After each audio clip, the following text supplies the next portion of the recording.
All right, a very good evening, everybody, from the controller scopes once again. Hello and welcome on board. Captain Nabs is here with you today, and today we are going to be doing some stuff here in Moncton Center. And of course, the second I start talking is the second I get a lump in my throat. But here we are. We're in Moncton Center today, and we are going to be controlling Moncton for the next couple of hours, anyway. So stick with me. I heard that somebody tried to call. Moncton Center, very good morning. Lufthansa 441 with you, flight level 370.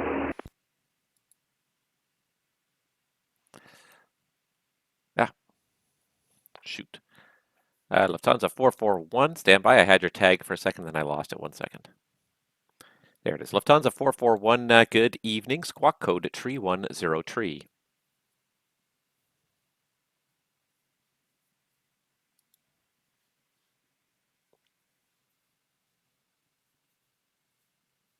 All right, I'm guessing it might be this guy here. All right, so we have... Moncton Center, good evening. Shamrock 11 X-ray, level 330. Shamrock 11 X-ray, Moncton Center, good evening. Squawk ident, please.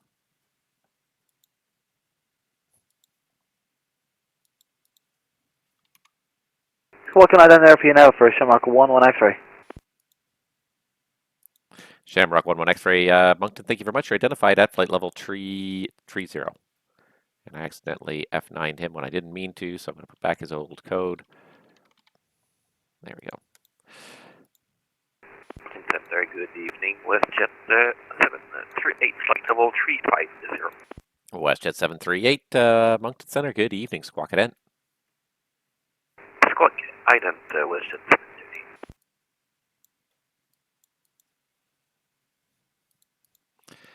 WestJet 738, thank you very much. You're identified, flight level 350. The information in Halifax is Delta. Plan runway 23, when ready, descend flight level 290.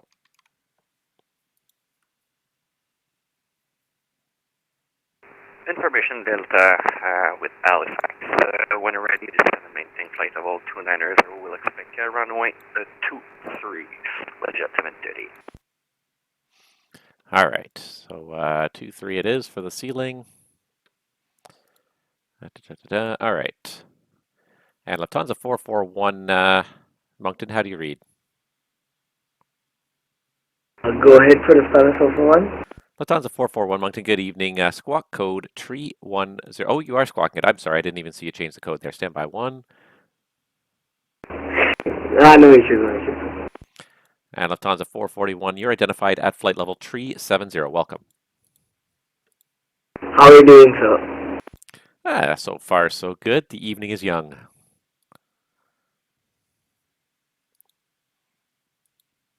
All right. So I got to check and make sure. I think I pinged this guy as well. I don't even know who this guy is, but I pinged this guy. So I got a few guys. Okay, Shamrock 11 X-ray. Shamrock 11 X-ray, go ahead. Sir, is your CPLC up online? I just keep on getting a notification failed here in the box. You know what? It's not actually up and running yet. Give me about 2 minutes. I'll get it up and running for you. No problem at all whatsoever. We'll stand by for a few minutes and I'll send it in a few minutes. Shamrock 11 X-ray, thank you.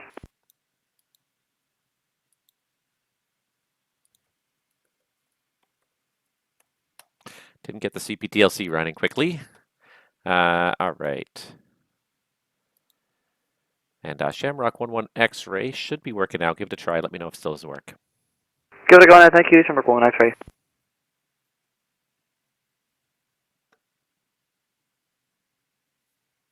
Should be gone through there for 1 X-ray, thank you. Excellent, thank you. All right.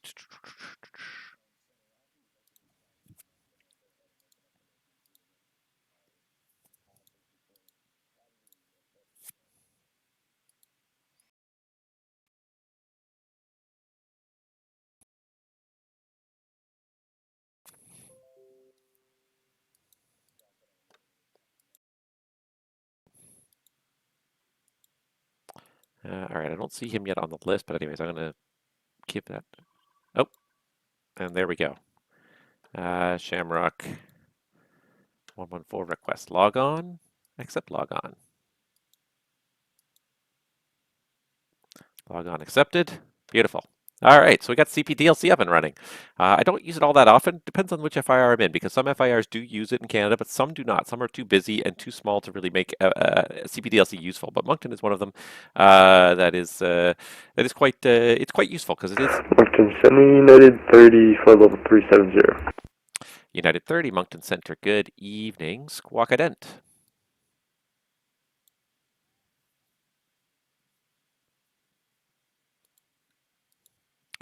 United 30 Heavy, thank you very much. You're identified. Flight level 370. Welcome aboard. All right, there's a guy up in Goose, and there's a guy down, and he's going to St. John. So I got to get some ATISs up and running here. I haven't even looked at these yet. So first of all, before I get an ATIS up and running ever, I always want to pull up the NOTAMs because it could very well affect which runways you want to use at an airport, especially if there's, especially this time of year, runway conditions very much will affect. I'll try to pick all the controlled airports at the moment here. I think that's all of them. Most of them, anyways. All right. Let's see here. Goose Bay.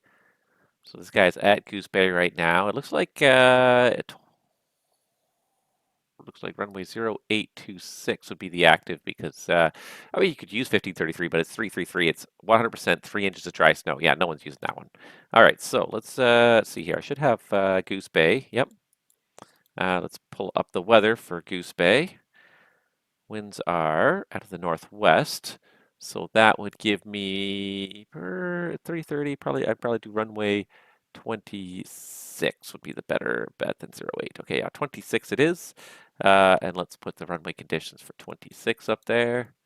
Now we can put the conditions for 15, but I don't think anyone's going to use it based on the current conditions. 15. All right, and I should check up on my WestJet here and see how he's doing in his descent here. WestJet 738, continue descent 10,000. Halifax altimeter, I'll get right back to you.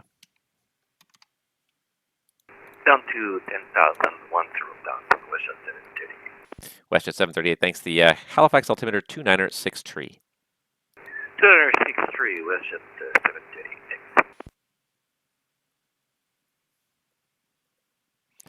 It's a bit of a complicated runway condition report for all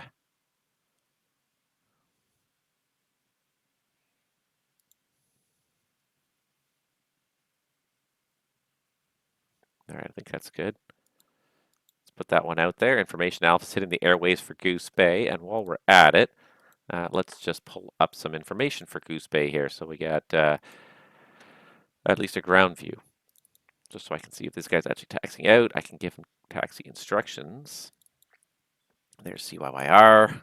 For some reason, it doesn't have the taxiways, so let me see if I can put the taxiway labels up there, because I am honestly not very familiar with CYYR with Goose Bay. It's not an airport I visit regularly. It's not an airport that I could.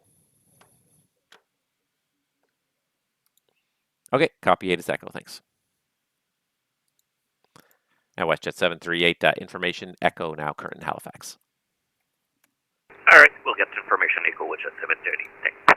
All right, so I'm just going to pull up over here, and actually the one other thing I need is my, I use my tablet for wind indication, so let me just get my tablet out so it's also ready to go when I need it.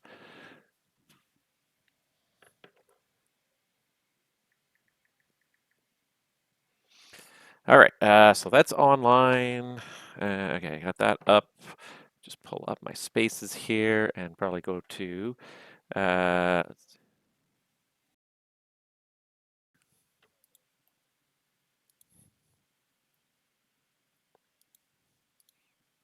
right, let's do another round of picking anybody who's not talking to me, because I got a whole bunch of people in my airspace now and they're not talking to me. And it's not, I've only been online for about 10, 15 minutes, so people are probably not necessarily expecting or looking for me, but nevertheless, I hate, when it becomes extended periods of time that people are not online. All right, so I do have my one airplane here, Shamrock 114, is logged in on CPDLC, which is great. And then, yeah, looking for the rest of these guys here. Just close my one thing there. Let's see here.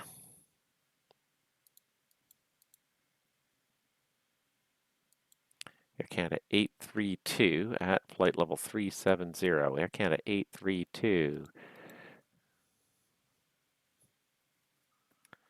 All right, text only. Good evening. Set squawk code 3101. Air Canada 832. All right, at least there's one more person checking in here. All right, at WestJet 738, which approach did you want for runway 23? ILS approach and transition for ILS 23, which is 738. All right, WestJet 738, you can plan runway 23. And I think I should have said ILS 23. So I'm already moving on to my next thing here, which is just making sure. I'm pretty sure Dutier is the transition that he'll want.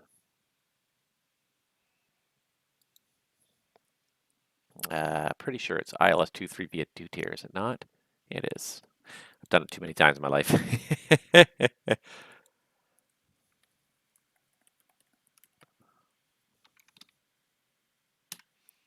All right, Air Canada 832 is identified at 370. That's another one. Great. He's good.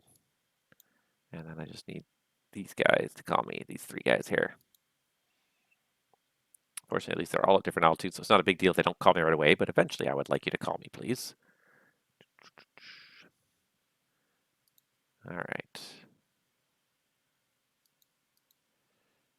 Stars 18.4. All right. What was it doing? Oh, yeah. ATIS's. I should put up an ATIS in St. John's. So let's see. What's the weather doing in St. John's here? St. John's, the winds are out of the northwest. 6 knots. That's not very strong. It's a decent ceiling, though. Scattered 1,615 miles. Okay, yeah. I think we'll advertise 34 there in St. John's. Pull up my ATIS again here. All right, so 34, and I'm going to need runway conditions as well for St. John's here. WestJet 738, descend 6,000. 6,000, Elgin 730. All right, let me just check my note times for St. John's here. St. John's, 1634 is Closeville, is taxiway 20th of January, 2125 until 02 Zulu 20. Okay, so it's closed. So I guess we're not doing that. So I guess we're doing 20, what is it, 28? 28. And runway 28. Runway conditions.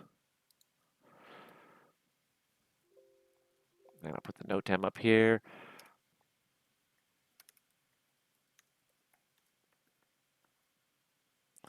Close till 0200 Zulu. All right, that's all looking good. All right, so information alpha is going on the air for St. John's. All right, let's go back to see what we're doing here.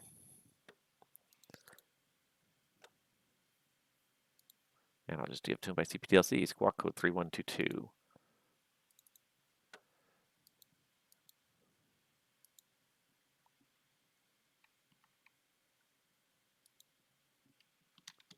Control Lufthansa 441.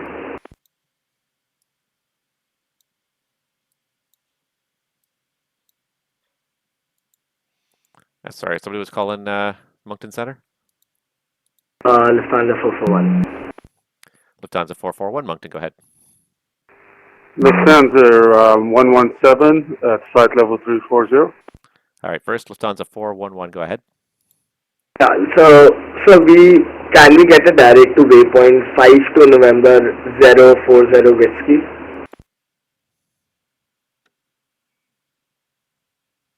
And sorry, say again which waypoint you want to go to, Lufthansa 441?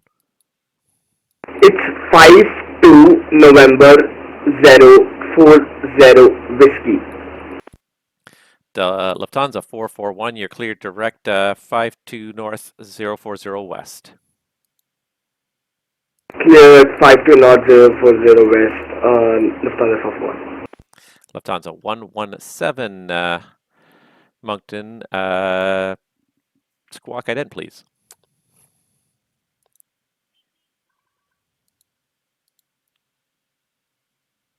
Lufthansa 411, Lufthansa 117, 1 second. All right, and so he acknowledged, and that's good. CPDLC works. This guy took off from Goose without talking to me. I even put up an ATIS to kind of hint at him, hey, buddy, pay attention. But no, he didn't get that hint. He did not get that hint. Lufthansa 117 Heavy, identified flight level 330. Welcome. Thank you very much, Lufthansa 117. All right. We do have this guy. Where's he going? He's going Nixo. United's not going Nixo. He's going Nanzo Raffin, so that's fine. WestJet 738, descend 3000. You're cleared Halifax Airport, ILS runway 23, due to transition. 3000, clear ILS 23 via due to transition, WestJet 738. At least these guys are different altitudes, so I'm not so worried about them being Nordo. All right, I'm going to put up one more ATIS. I'm going to put up an ATIS in Moncton. Let's just have a look at the weather in Moncton. RNAV 06 has got higher minimums. Condition reports to read 24 hours. I don't see anything really terribly off-putting in Moncton from the NOTAM file, so let's have a look at the winds in winds in Moncton. Straight down 24, so let's do that. Let's do straight down 24. All right, where's my ATIS? So CYQM. So we're going to do straight down 24 for an ATIS. And let's just get the runway 24 conditions, and maybe 29 as well, just in case people want to use the other runway. 29.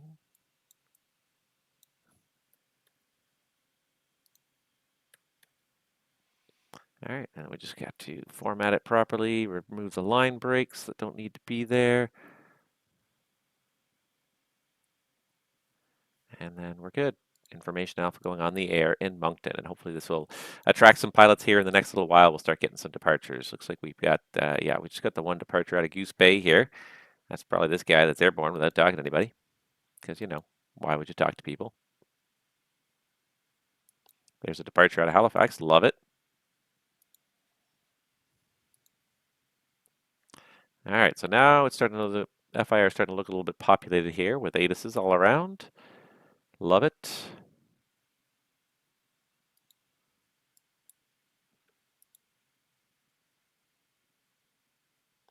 There's only 2 people that are not talking to me in my airspace, which is not terrible for 3 people actually. Sorry, that are not talking to me in my airspace, which is not terrible for being online for, what have I been online for now? About just under 20 minutes. Not bad, but in about 10 to 15 minutes, we're going to be sort of entering the time frame where, okay, now it's been 30 minutes. You can't be out of the field for more than 30 minutes. If you're out of the field for more than 30 minutes, you're not doing what you're supposed to do, for lack of a better way of putting it.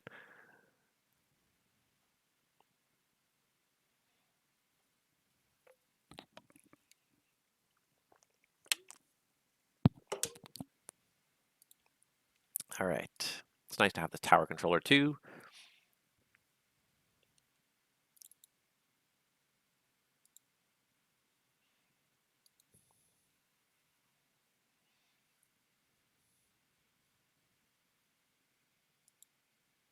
I just want to see this guy turn final, and then I'll shift him over to tower, and that'll be the end of it.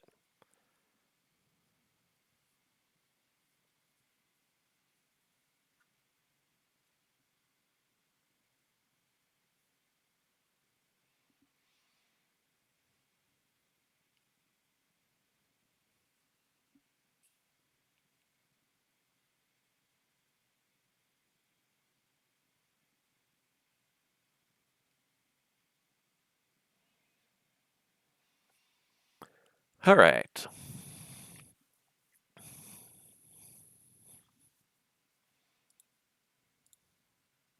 WestJet 738, and contact the tower 118.4. Have a good night. 118.4, WestJet 738. Thanks for the PTC. Bye. Take care.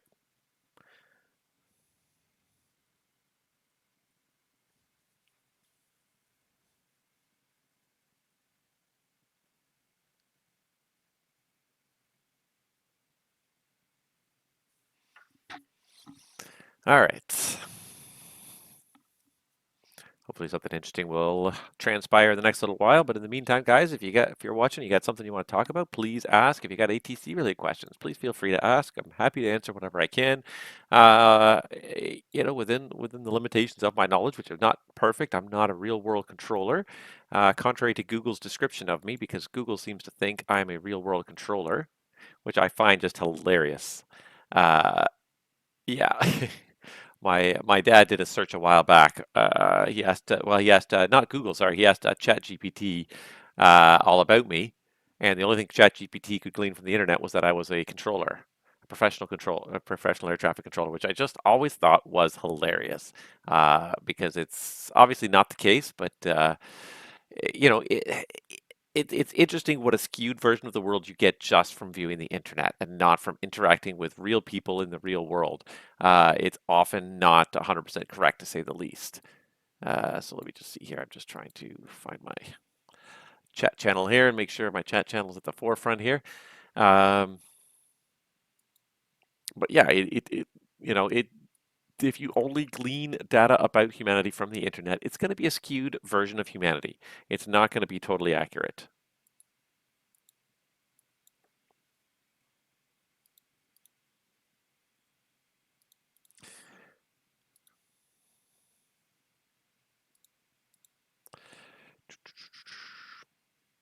So it's definitely interesting to see, but yeah, I could certainly whatever knowledge I do have, I'm happy to share. I enjoy doing this, and I enjoy sharing this with everybody. So please feel free to hop on and ask any questions you might have. Otherwise, we'll just keep controlling for a couple of hours tonight. If you're a member of VATSIM, come on down to the Moncton FIR and fly. I've got a whole bunch of airports. I got some good little trips that you can do as well here.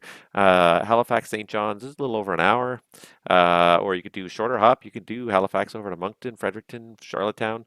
If you really want something long, you could do like St. John's up to Goose Bay or something like that, or even just in or out going somewhere else. Like there's a bunch of different stuff you can do. I see you've got a Rouge plane on the ground now in Halifax going over to Montreal. Yeah, please feel free to hop on. We got a tower controller in Halifax, so you can give him some business. And certainly, if you got an hour or two to kill and you want to go do some flying, there's lots of possibilities in the Moncton FIR. You can go, as I said, to and from St. John's. Lots of different places you can go. We don't normally have the ground view up, but I'm going to just put this up here just to sort of give you guys just a sort of a relative. Um, uh, just a relative idea of where we are in Canada. I don't know how well that really comes across because it is, honest to God, it's really gosh darn dark. So I don't think you guys are really going to see that all that well, but you can kind of make it out a little bit. Newfoundland over here, and Nova Scotia, New Brunswick, and even up into Labrador and parts of Quebec up to the north there. So we do have quite a lot of airports you can visit. A good half dozen controlled airports and probably 100 uncontrolled airports if there's one all around the FIR. So please feel free to hop on and let's do some flying here.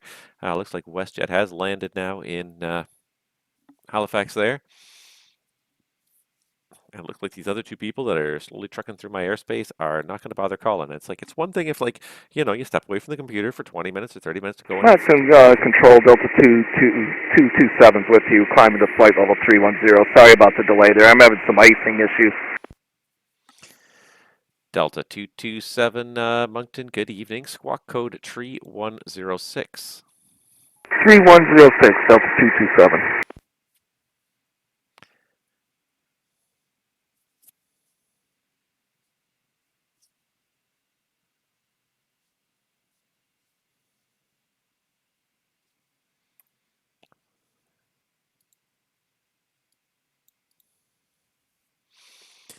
Delta 227, thank you very much. Identified, climbing through 17,800. Continue climb, flight level 310, and in the future, Goose Bay is a controlled airport. If you see a controller online, please call before you depart. Roger, sorry about that. I had the hood on, I didn't see you.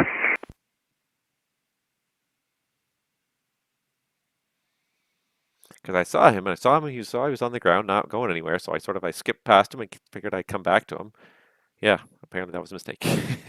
I shouldn't have skipped right past him. Oh well, what are you going to do? All right, looks like we got a Boston Center online now. That's good, that's good. They'll absorb some of the traffic and pass some traffic back and forth. I'm sure there'll be a few Boston Halifax flights. That's another really short, really great flight though. So if you got, there's 12 airplanes on the ground in Boston right now. One going to Montreal, one going to Winnipeg, Memphis, JFK, Charlotte, LaGuardia, JFK, Albany, Tokyo, Chicago, and another JFK. So we got lots of people on the ground, but that's another good flight. Like Boston over to Halifax is another flight. It's not too terribly long.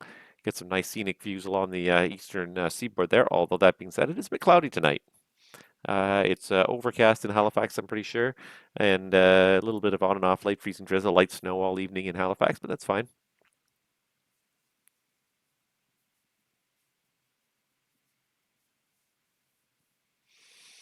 All right, so this guy is coming down to St. John's here.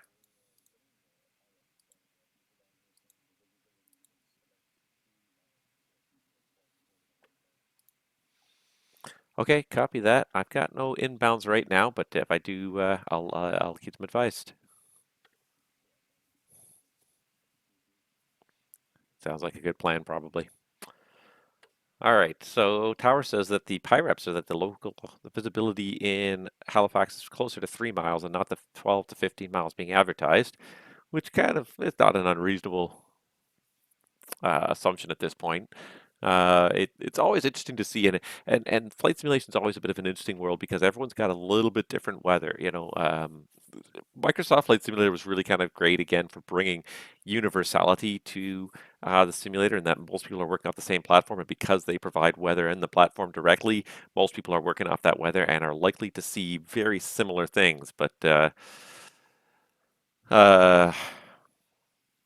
yeah, not so much, previous iterations, and even within the sim, if you don't have obviously the live weather sets, you're not going to see what the live weather is. But most people usually do tend to, especially if you're flying on VATSIM, is basically a requirement to fly on VATSIM that you should have live weather because you've got to have a realistic wind, uh, you know, realistic winds in your simulator because the VATSIM controllers are going to set their runway configurations based on the real world wind. So you need to have that real world wind, and approach selections might also be based on real world conditions. So you've got to have those relatively real world conditions to fly on VATSIM. So Microsoft Flight Simulator is great for that in that right out of the box, it has real world conditions as an option. Now you can turn it off and you can set any conditions you want, but you can also just check live weather and boom, it's there. It's built right into the sim, which is really good. It's not always the most accurate. The fidelity's not there, and it really is a hard thing to really kind of simulate down to a down to a micro level. On the macro level, you can say, okay, over this wide area, there's ceilings at this roughly this, but like, if there's a localized phenomenon passing through an airport, the time it takes for a METAR to be published and percolate through the system and everything, the weather's not necessarily perfect real time, but hopefully it should be pretty representative for the most part. But again, each sim is it's receiving the weather, but then it's kind of generating its own random weather based on the received weather. So things like, if you say the clouds are broken, well, in this, it's just going to generate broken cloud deck. In my sim, the broken cloud might be over there, but in your sim, the broken cloud might be over there. Like, so even, it's not like it says the cloud is right here at this time. It's just, it's still very generalized. And of course, that's all that's really practical. Um, you can't really practically say like this is exactly where the cloud starts and ends and send that information about every single cloud to every single person in the simulator. It's just not practical. So there's got to be a little bit of sort of localized randomness within the parameters just to make sure it sort of fits within the scenario. But yeah, it's still, I find it's a lot better now that it's a default option in Microsoft Flight Simulator, whereas before, like, you used to have to kind of go out of your way to try and find like real world weather in the P3D world. There are free apps available for sure. There are free add-ons available, but you had to go out of your way to find something that was something that provided live real world weather. So MSFS definitely kind of helped with that, and I think most of the other sims it's not such a big deal now. It used to be a bit of a bigger deal, but it's pretty reasonable to expect that everyone's got pretty similar weather most of the time. That Boston Center controller's got his work cut out for him. He logs on and there's already 25 airplanes in his airspace. See, I was having this interesting debate with myself a little while ago, and I'd be curious to have this debate with a lot of other people. If you could pick an FIR, or if you could pick an artsy or any kind of area on VATSIM to control, what would you pick and why? assuming that there's no waiting list or anything that you could sort of get training in a reasonable time period, and you're interested in it, what would be what ones would interest you? And I'm not even 100% sure what else would interest me. Like I've kind of covered all of Canada because I enjoy. Uh, I enjoy supporting the home pilots and the home airfields and all of our FIRs, but I was thinking about this. Like, if I wanted to expand my horizons a little bit and just guest control for a little while in an American RC, where would you want to control? And I don't even know the answer to that. Like my first kind of gut instinct is to kind of go New York, just because it's such busy, complicated, dense airspace. Um, and then VATSIM, I also kind of think towards Boston, just because Boston has such a great reputation that there's always traffic in Boston. Look at this. This center controller just logged on. There's like 20 airplanes in his airspace without even trying. I haven't spoken to anybody now for almost 10 minutes. Um, I find that like there's more, especially certain American FIRs tend to have a lot of traffic all the time. Canada's kind of hit or miss. Some days it's quite busy, other days it's quite quiet. And right now it's all overflight traffic. These are all guys going off to Europe. I feel like some supervisor contact is coming their way soon. I've been online for 31 minutes now. So technically, these guys who have not contacted me are now out of the. What am I trying to say here? Are they're out of the 30-minute kind of grace period, I guess is the best way to say it, and they haven't even contacted me yet. So I'm beginning to think about. I'm probably going to give them about 15 more minutes, and then if they have not contacted me in about the next 15 minutes, I'm going to start pinging the supervisor and letting them know, because there's so much flying around going on in this network where people are not talking to anybody. And it doesn't have to be rocket science, but if you want to be on the network, if you want to be online, you have to be ready to talk to ATC. If you don't want to talk to ATC, you log right off, because this network is about providing a multiplayer experience, an ATC interaction with pilots, and pilot-to-pilot interactions as well. But you can't exclude. Now Americans disappearing. You can't exclude ATC. I've had people, and it bugs me quite a bit now, because I've had pilots ping me and say, "How soon are you going to log off? Because I really don't want to talk to you."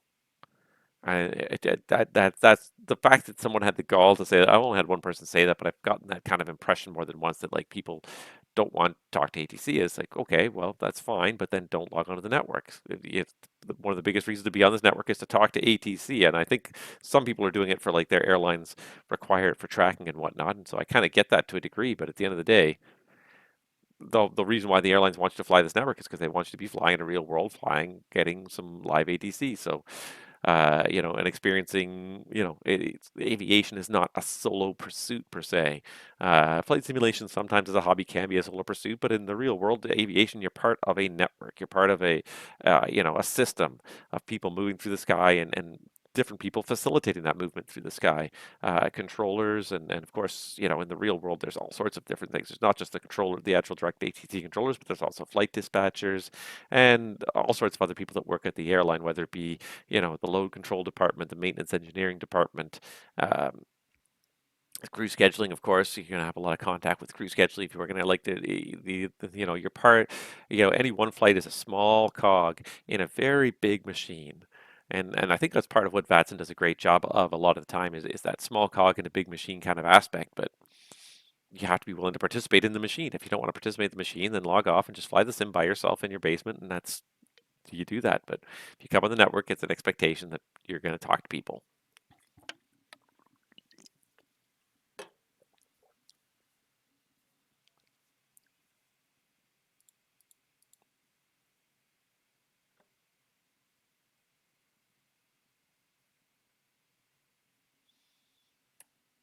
Howdy.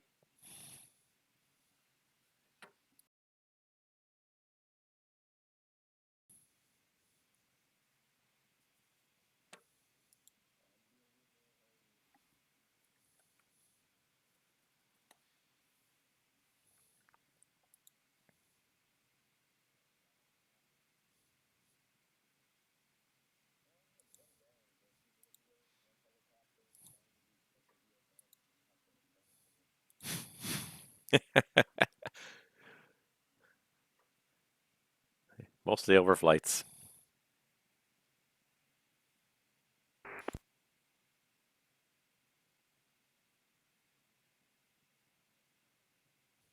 Yep.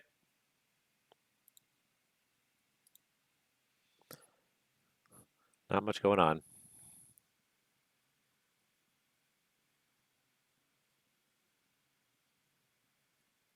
American 530 for level 370.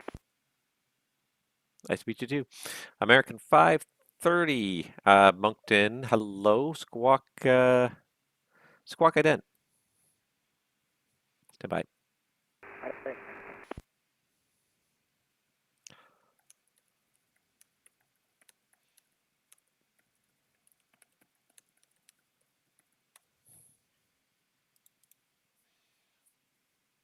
All right. American 530, thank you very much. You're identified, flight level 370. Welcome.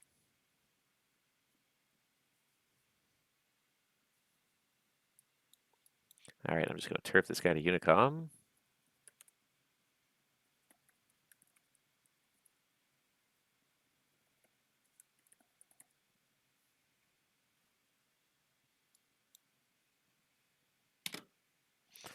All right, turfing Air Canada 832 to Unicom because he's just reaching the end of my airspace. And the oceanic sector is not currently online. And, okay, and then United 30 might want to do a oceanic clearance verbally here, and boy, that's going to take me back because I haven't done one in a while. Man, okay, let's see if I can do it.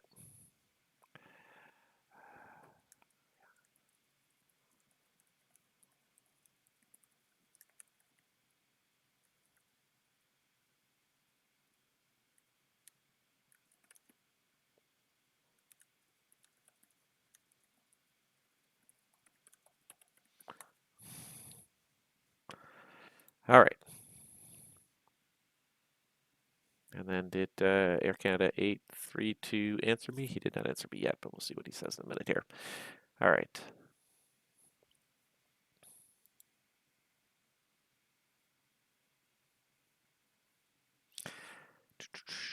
All right. Sorry, what were you saying? I was just talking to an airplane there.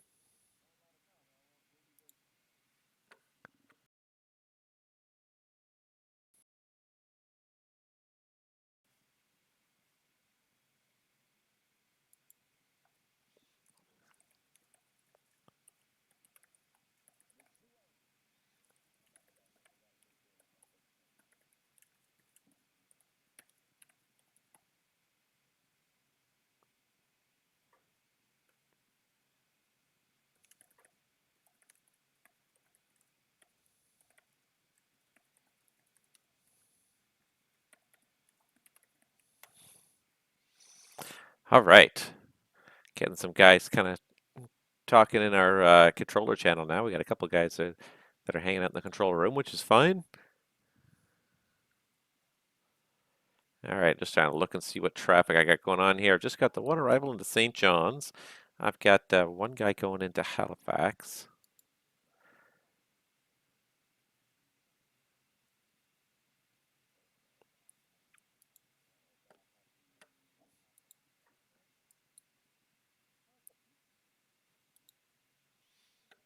Nope, we got a got another one on the ground in Halifax. So we got two on the ground in Halifax for departure. So maybe a little bit it'll get busy here. I'm gonna try this Finnair 20 one more time, and then I think I'm gonna start thinking about sending to a supervisor.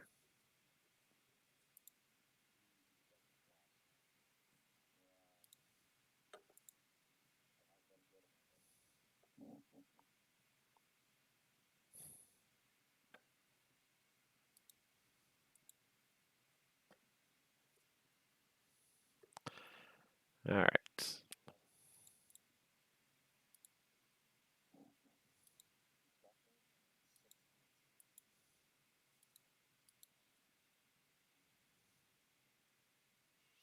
All right, so we got Moncton, so United 30, yes, step away for a second. United 30, no problem. Let me know when you're back. All right, so we got United 30's away. This guy, I'm going to have to ping him in a minute here. I'm going to give him till he's about 1 or 2 minutes out of there. This guy's head down to St. John's. So 34 is close to 0200. This guy's definitely going to be there before that, so he's going to have to do definitely the approach to 28. No problemo. At least I've got this guy. At least I've got Boston now, so nobody's going to be handed off to me that isn't on here.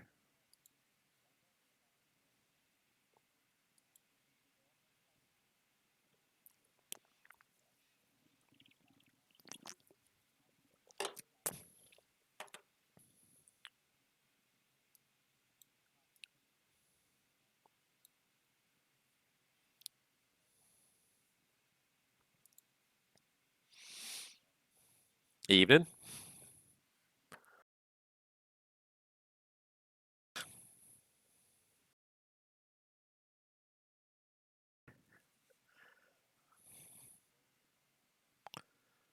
All right. I had 24 in Moncton. Do you want to take the ATIS or you want to just leave it with me?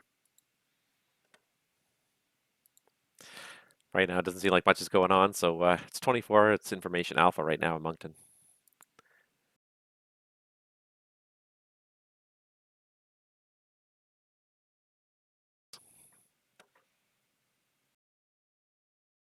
Goes through 17,000 feet, but whatever. Yeah, I didn't take much personal offense.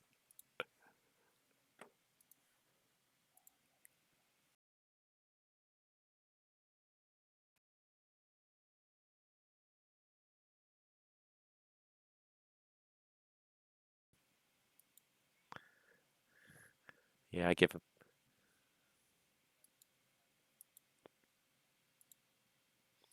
All right, so now it's interesting. Now we're getting some controllers in the low sector. So now we're mostly just working the high stuff, but hopefully this will really kind of lure in some traffic now. So now, I don't know if you can see that well on here, but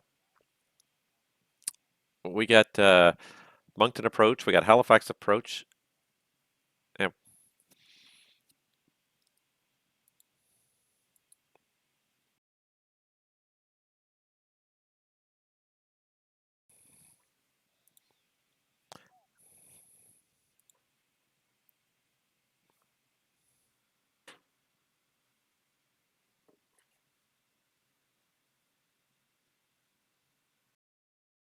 say it's suddenly a popular little FIR this evening.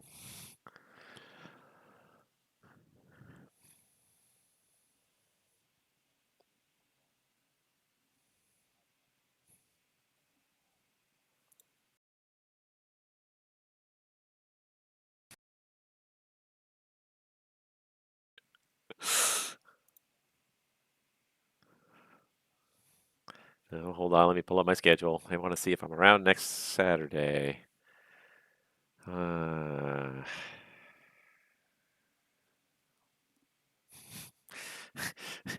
you planning some sort of event or something, or you just like to know where I am at all times?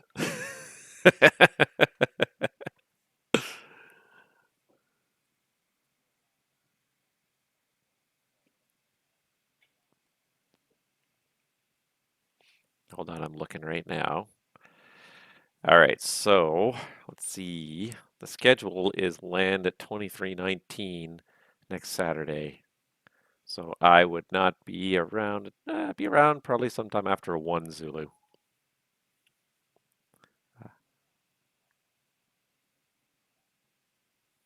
Sure. If I'm needed, I will be there, and if I'm not needed, well, then to heck with all of you.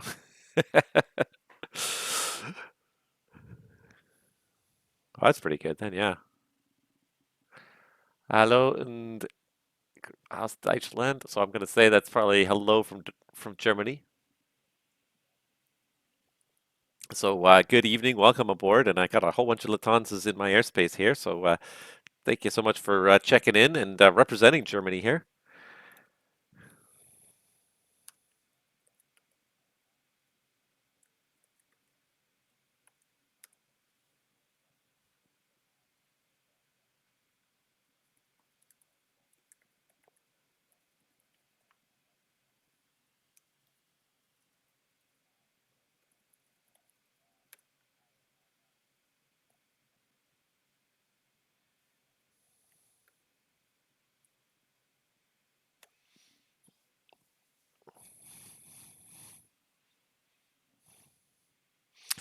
All right. might just ping this guy here now because he's starting to get into the domestic sector here.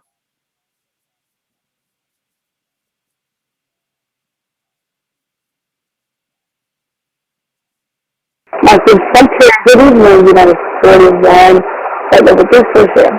Wow, that is way overmodulated. United 41 Moncton, good evening, squawk code 3117. 3117, United 41. I had to turn this guy way down so it stops overmodulating there. It's really bad in my ears too.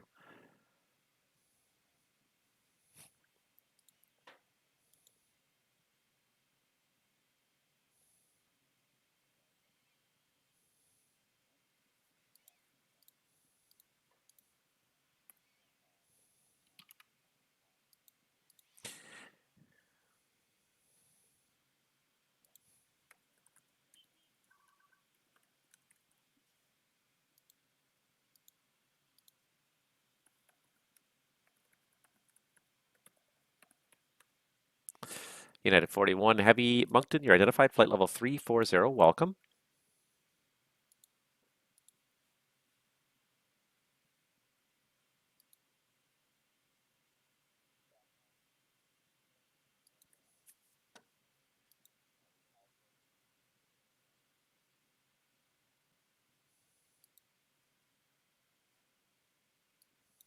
Moncton Center, United 30, we're back. United 30 Moncton, thank you.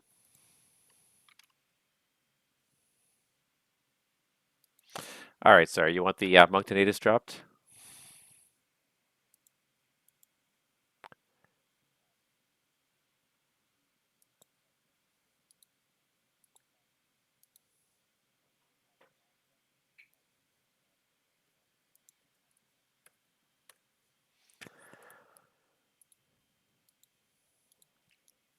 Lufthansa 441 Heavy, you're just about to leave my airspace to the east. Gander Oceanics not online. Switch to the on-route frequency. Surveillance service terminates, and have a great day.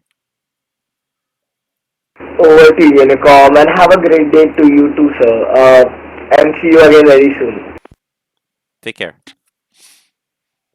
You too. The Father for one signing off.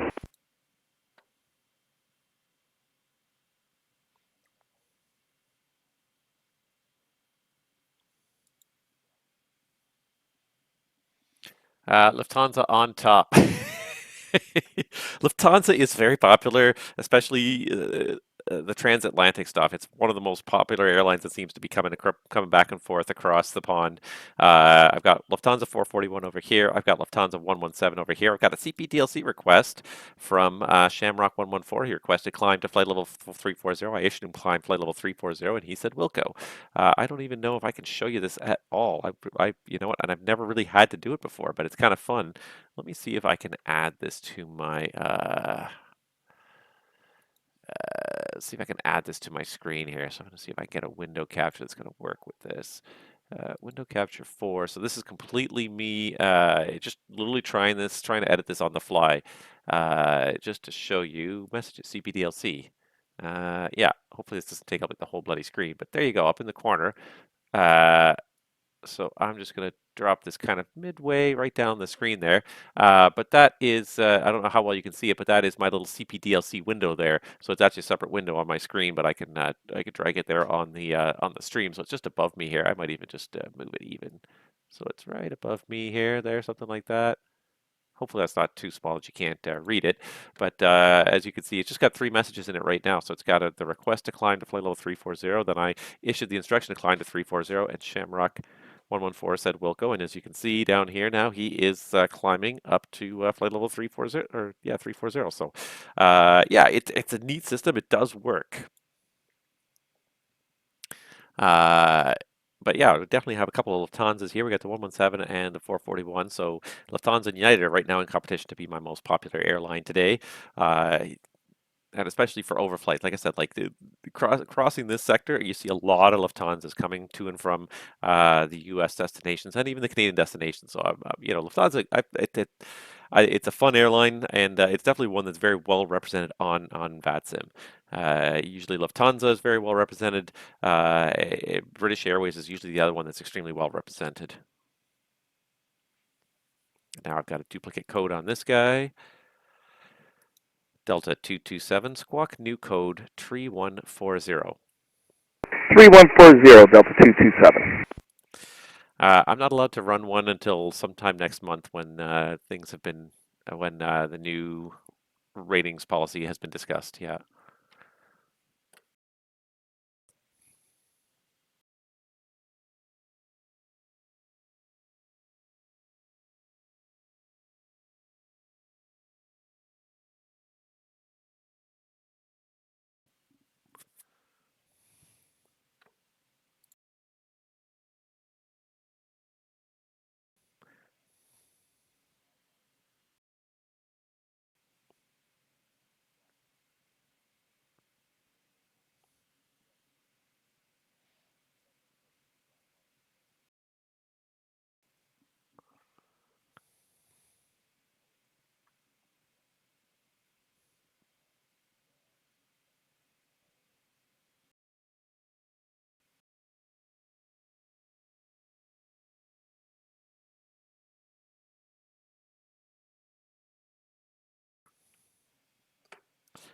Here comes my third Lufthansa.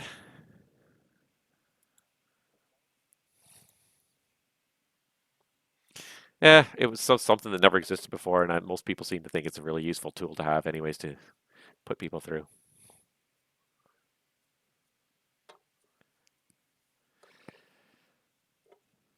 It's one of my last contributions. It's kind of nice because it's like I've still contribute a little bit, but I'm pretty moved into the background now, which is just kind of nice. Moncton Center with Conda 579 Heavy, maintaining flight level 370. Lufthansa 579er Heavy, your identified flight level 370. Welcome. Yeah, I was back in 3 for a while. I was the Toronto chief instructor, Toronto's events coordinator. What other roles did I? I think those were my main roles back in the day.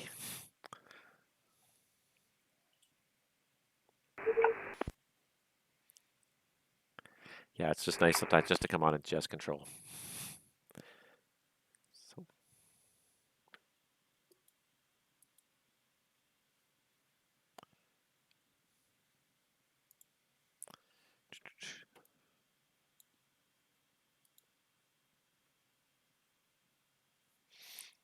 oh yeah, no, it definitely. I've got little cheat sheets for everything.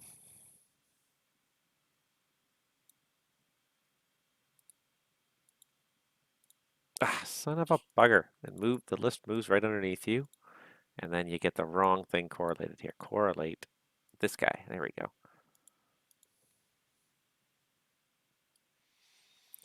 Moves right underneath you sometimes. All right, so this guy definitely climbed, so I can delete those messages from my message window here.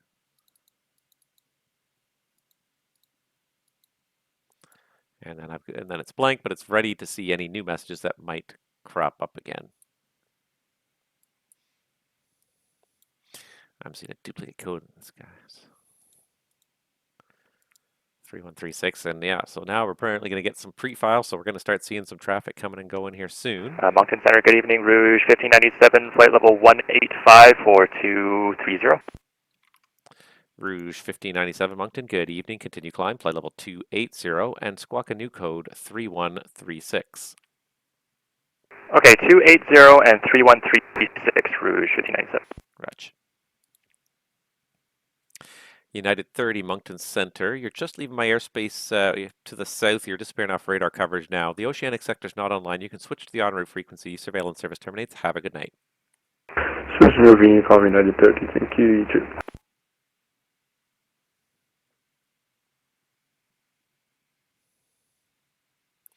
All right, how long before this guy gets there? So he's looking at 141, so basically 40 minutes from now.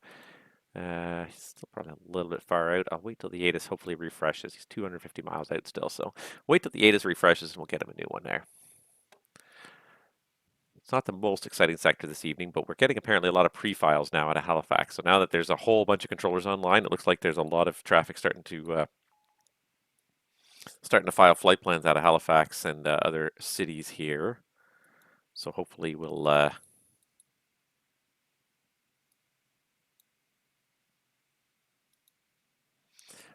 get some traffic here really starting to build up in the next little while. Because right now it's still all overflights, and this is the funny thing is like this is Moncton in reality. Like a good 60-70% of the airplanes that Moncton deals with are usually overflights. It's usually stuff going from North America across over to Europe and back. That is the primary source of traffic for Moncton's FIR. But then there is a fair number of airports. Like there is, Halifax is kind of the regional center, but then there's kind of another sub center, if you will, out in St. John's, and then there's lots of smaller little satellite airports, if you will, periphery airports, Moncton and Fredericton and Charlottetown, and then you've also got Gander and Deer Lake, Goose Bay, Stephenville. Like there's a whole bunch of airports all over the place. So it's not, there is a fairly healthy, also little local set of traffic. Rouge 1597, continue climb, flight level 360. Right, 360, Rouge 1597, thanks. So it's not, there is a large overflight component, and it also very much depends on the time of day too. So this is the time of day. It's almost getting towards the end of that time of day. Like the European flights all tend to leave in the evening, so we're kind of right solidly, probably really kind of, I think, solidly into the middle of that real world trend of seeing all these aircraft heading over to Europe. So I'm just curious. I'm actually going to throw it up here now and see if I can find. Actually, I'm going to do it this way. I'll see if I can throw it up in the web browser just to see what it looks like right now in the Moncton FIR. So I'm just going to get some real world live flight tracking here.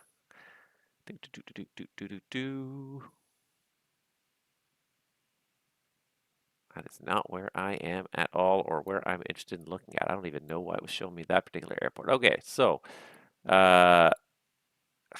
it's a little bit hard to tell here, but if I do this, so give me 1 second. Let me just see if I can swap this view over here to this one should work there. There it is. So there is the current Flight Radar 24.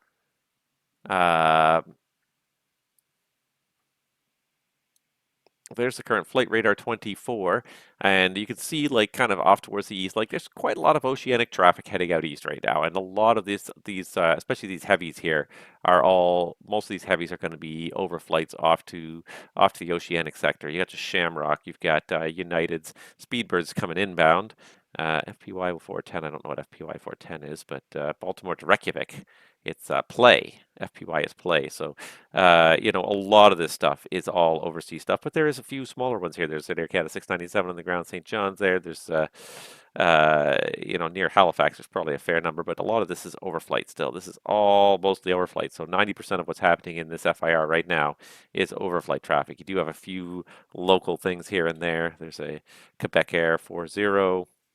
There's a Jazz flight. But most of the stuff, provincial flight, but most of the stuff is now overflights heading to Europe. So we really are in prime time. And VATSIM reflects reality to a certain degree. It's not an ideal copy of reality, but there's definitely some element of realism in terms of what's happening here on the scope. Like it's scaled obviously way back. There's not nearly as many flights as there are in the real world, but the trend definitely represents. This guy is still not responding.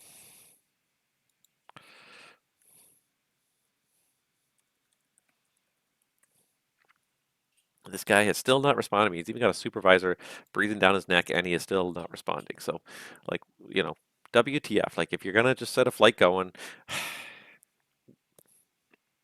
and I really can't throw stones in this case because, like, I would be remiss if I said I've never walked away from my computer and forgotten to disconnect from the network, because I have. I honestly have. From time to time, it happens. I start a flight and then I have something to go out. I have to go off and do something. So to say I've never walked away from the computer, never made that mistake, but that mistake happens entirely too often these days. It's a constant problem on the VATSIM network with people just sailing around on the network, not talking to anybody. And a lot of time when you're in cruise, it's not a big deal. But you know, what if this guy was trying to cruise at 390 and was causing a conflict with this guy? Do I have to punish this guy and make him go down just because this guy's not talking to me? And in reality, it probably would because this guy's local. If he starts his descent a little bit early, so be it. The guy who's flying long range needs the fuel. Okay, but you know, why does he get the priority to just run through the airspace and everyone moves around him just because he's not talking to anybody. He's not coming online to talk to anybody. So I find that aspect sometimes more than a little bit frustrating. I haven't even scrolled up here to see what's at the top of Gander. Anybody up here at all? No, nobody else up there at all. All right. Let's see here how we're doing. So we got information Charlie down in St. John's. It's snowing now in St. John's. Goose Bay still on information Alpha. Gonna give Delta some arrival info soon here. All right. Oh, look, this guy is Delta 521. He's heading to St. John's, so he's going to meet this Delta 227, and it's about an hour to St. John's, I think, right? He's going to land at 2:16, so yeah, just over an hour from now. An hour and 20-minute flight, give or take, to get from Halifax to St. John's. So that's a good little flight for the VATSIM network. That's a perfectly fine length flight. Most people can kind of handle that in their normal flying time. And there he goes. He's off to me. Direct no top. Perfect. Thank you.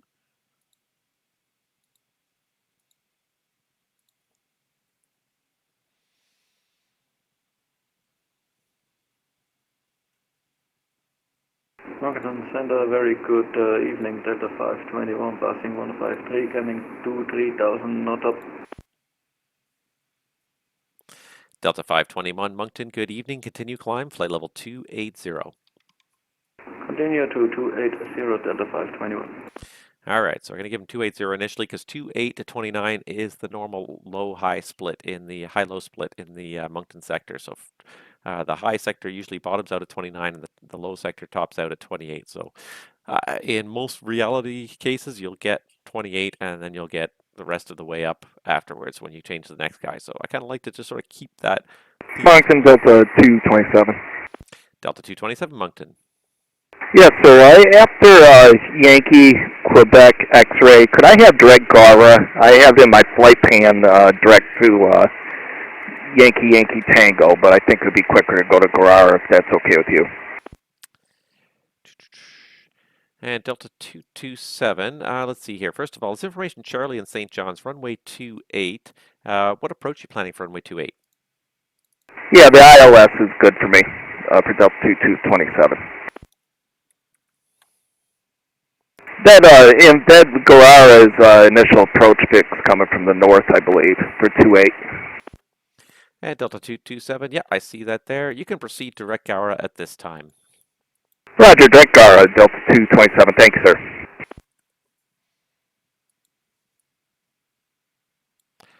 At Delta 227, when ready, actually, you know what, advise me when you're ready for descent, and I'll be able to get you all the way down. Hey, Roger, I'll call when getting a little closer, Delta 227. Roger. All right, so Shamrock's about to leave my airspace to the east, so I'm going to create a message for him.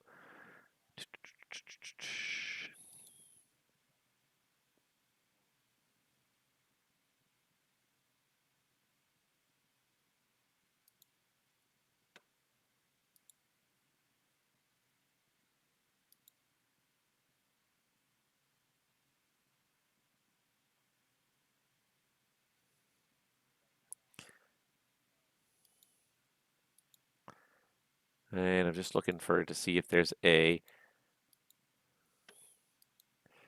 messages are all structured, so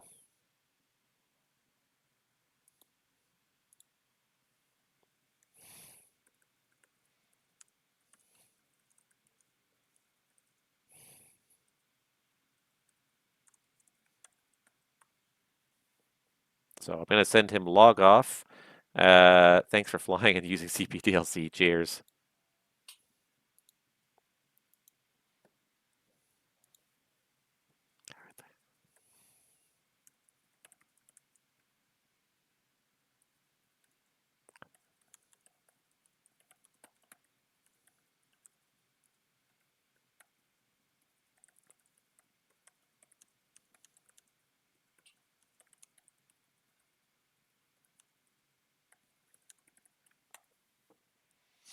All right. Just wait to get an answer from Shamrock.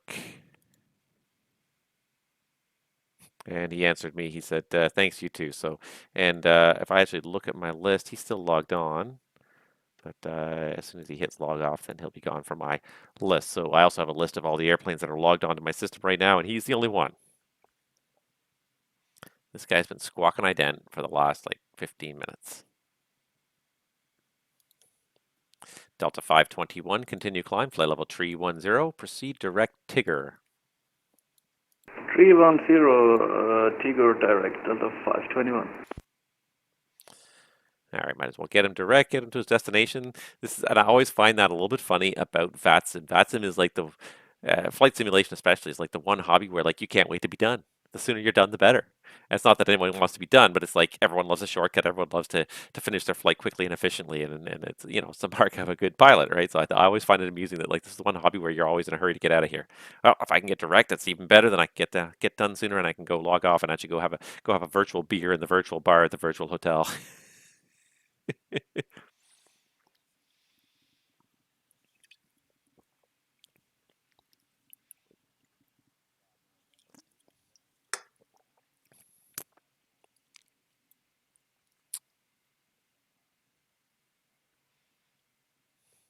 Oh, I didn't realize you'd logged on to St. John's Tower now.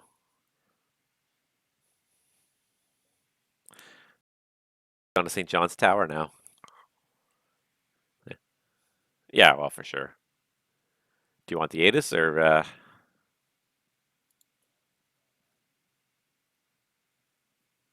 And Delta 521, request Roger. flight level 37000 for final, please. Delta 521, climb flight level 370. Climb 370, Delta 521. Yeah, so I saw the note, Dan, that 34 is supposed to be closed until 02 Zulu. So let me know if you want to open it up at 02 Zulu.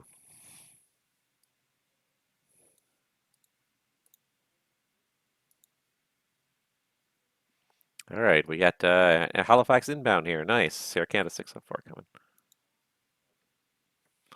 Yeah, because the winds are kind of a little bit. Actually, no, now they're almost straight down 29. They were favoring it about an hour ago. Yeah, maybe it's or yeah, now they're straight down 28. I keep saying 29. I'm so used to saying 29 still.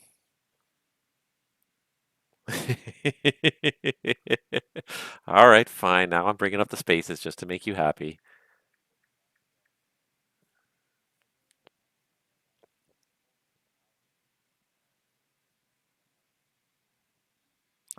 Just go with the real world. At least they don't change it on a dime.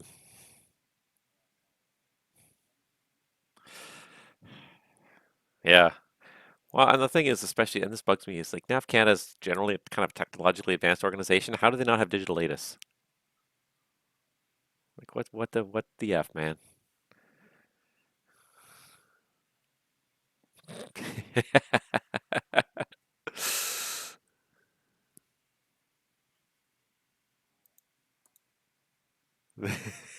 Am I pouring salt on some old wound here?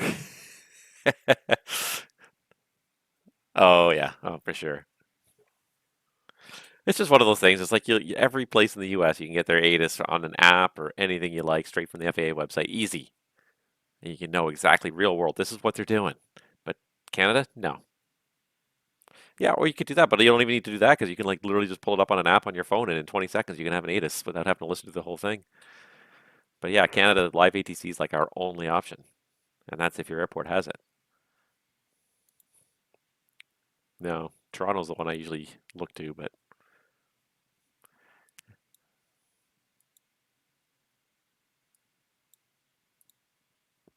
I've never really looked. But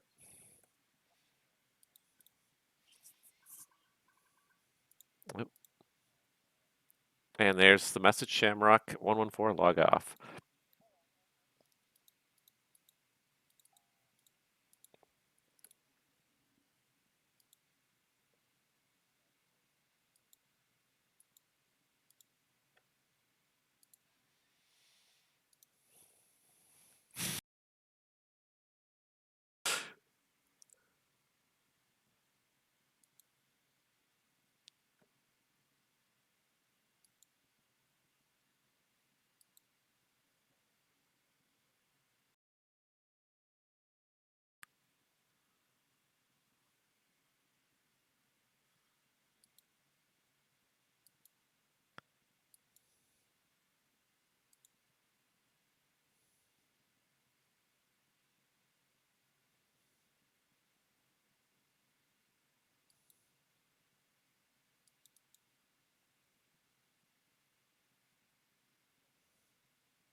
Well, get out. He was that until what, 6 months ago?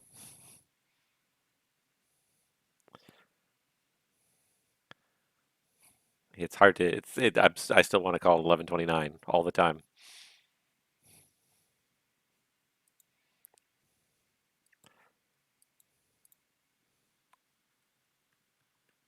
All right, so now I'm pinging this one guy here. He hasn't called me yet, but and then this guy is, how far is he back now? So he's going to probably look for descent soon. He's 130 miles back.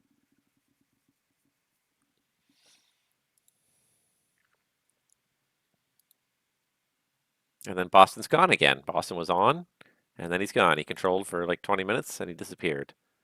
47 minutes. And he's gone. It's one of those, like, I always say that. I always say, what's the point? Like, 45 minutes is kind of like the minimum most people ever have. What's the point? Like, the time it takes you to kind of build up a little bit of traffic in Boston, that's the funny thing is, I think that was just a glitch. I don't think he meant to go offline. I think he just,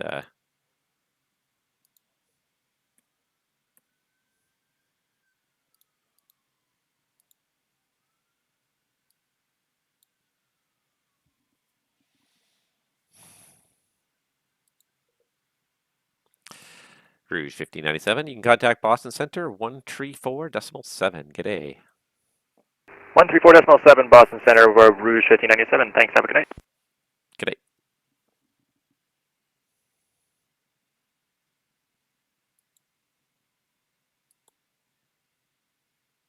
Not the most exciting night here, but we do have some inbounds. Of course, that being said, I'm just going to hand them off to the arrivals, but anywho.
Interesting.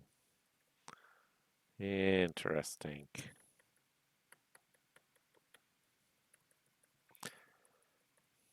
Because there's a neat little feature here that I recently discovered that I'm really quite enjoying.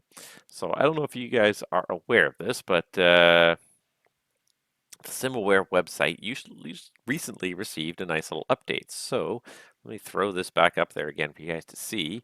But so the SimAware website, this used to be the map.vatsim.net website, and it was a little feed to SimAware. So simaware.ca is the website. You can't see it actually up there because it's covered up by my overlay, but simaware.ca is the website, and they recently added this neat little feature, this little VAT classes feature here that will show you for a given altitude what sectors are around. So right now I'm showing sectors at 20,000 feet. So 20,000 feet, these are the various sectors that are controlled. So this is my whole Moncton Center control area. But then as you get down into some of the lower altitudes here, it shows you what some of the other borders are. So this is at 20,000. So if I go up to 23, you'll notice that the blue line, or 24, the blue line around the Halifax terminal goes away. It becomes a white line instead, which indicates that this is now part of the Vancouver or the Moncton center sector, so but below 23,000, you're now the Halifax terminal sector, and then if I go all the way up to 28,000, you'll see a big change here. So now all the high level airspace, none of it is outlined for the Moncton low, but Moncton low starts at 28,000. So if I go to 28,000, I get Moncton low. If I go up to 28,500, I'm now showing all just like the high level airspace. So it's interesting because it can show you the various airspaces.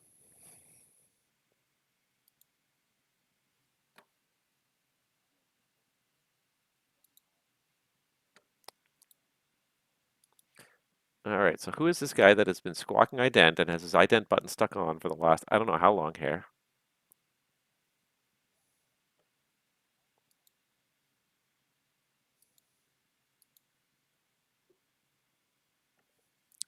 All right, here comes my Air Canada 604. Excellent.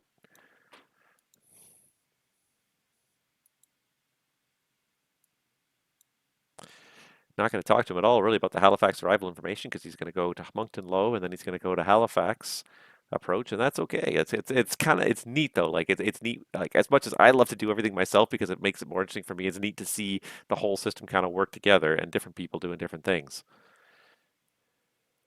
Who is this guy and how long has he been connected and not talking to anybody here? Because I have now been online for an hour and a bit, so you can't complain that you didn't know I was here. Like I give people a lot of leeway for that first 30 minutes, and even after 30 minutes, I still gave the guy another 50 minutes of leeway before I even bothered pinging him. But you got to figure as well. You're like starting to encounter like the mainland USA. This guy's I think is supposed to be going to JFK. I think it's Alitalia, or it might be a Taro. I'm not sure what's the call sign there. No, that's a Taro. Moncton Center, Delta 227, approaching top is descent, requesting lower. Delta 227, Moncton, when ready, descend 10,000, the St. John's altimeter 29er51. 10,000, 2951, Delta 227.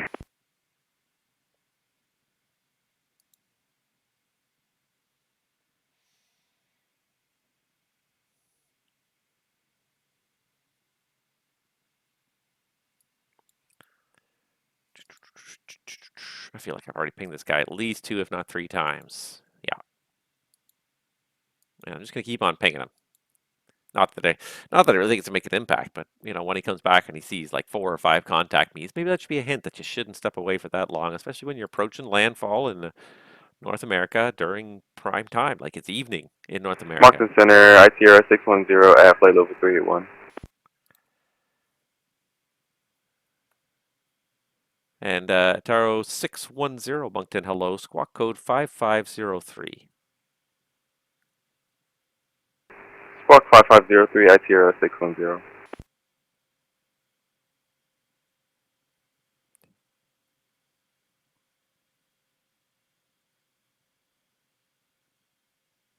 Center American 530 is requesting step climb to flight level 390. American 530, that's approved. Climb flight level 390. 390, American 530.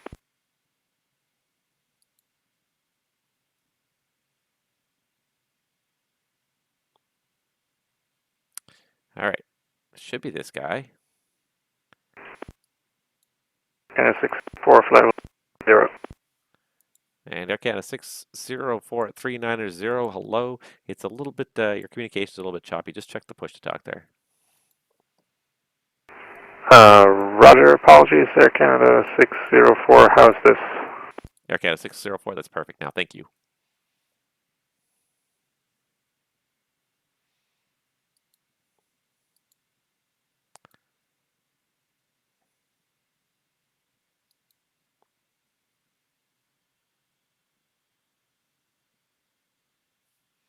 All right, so he's just crossing Rickle. Just trying to figure out where this guy is. In this flight plan here. I don't even see. Oh, there it is, Rickle. F1F. Oh, he is crossing Rickle right now. And ITRO 610, just confirm, are you crossing Rickle right now?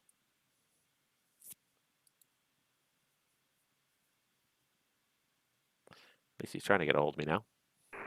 Yes, ITR 610. ITR 610, okay. Your transponder seems to be messed up there. It's been squawking ident for about the past 20 minutes and it's stuck on code 7000. Give it another try. It should be 5503 on the code. Roger that, ITR 610.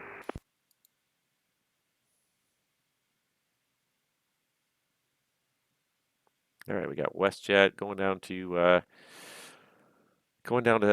what is it? SDF is Louisville. So he'll have a westbound departure. We'll talk to him shortly before we hand him off to Boston. It's kind of fun to have these guys go and, talk for a little bit of time, but not too long. I mean, I'd rather have a lot more control, but it's kind of neat when you're you're one part of the big system.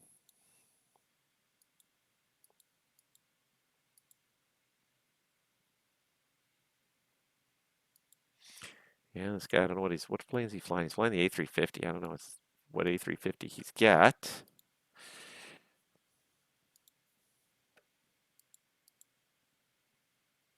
Doesn't tell you anymore even what sim he's using. You used to be able to find out what sim they're using by what client they had, but you can't even see that anymore.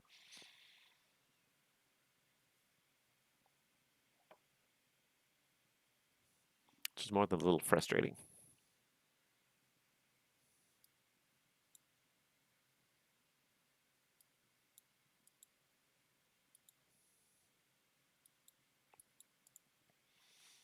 ITR 610 Moncton, still seeing the same code 7000 and the idents going off continuously. Maybe try and reset everything manually in the client because it doesn't seem to be working for you from the aircraft. We'll do that, ITR 610. Lasai, he's trying. I'd like to believe he's trying. At least he's contacted me, so he's not just sailing through my airspace forever, but it's frustrating nevertheless. What is going on? Oh, there we go. Who's got 5503? Somebody else has got code 5.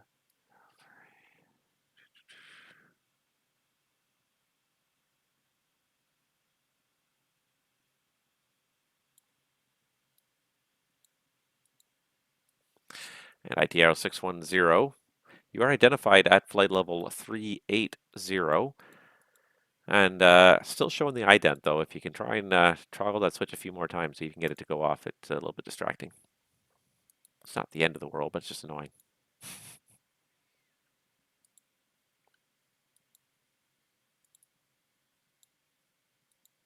We'll fix that in a second, ITR 610. Thank you. If you can fix it, great. Makes it nicer and easier for me.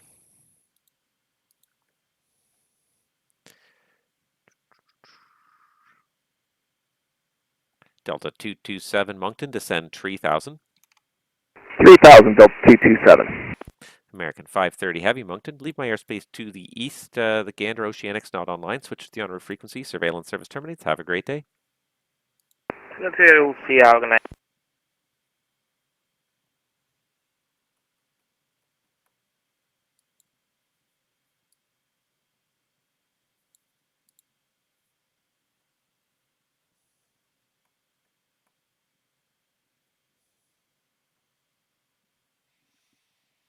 All right, so all I had to do to get this guy to do the code change. At least he got the code change in there. Maybe duplicate code now, but at least he got the code change in there. I'm just going to let it fly, let the duplicate code slide for now after the amount of effort it took to get this guy just to do a code change.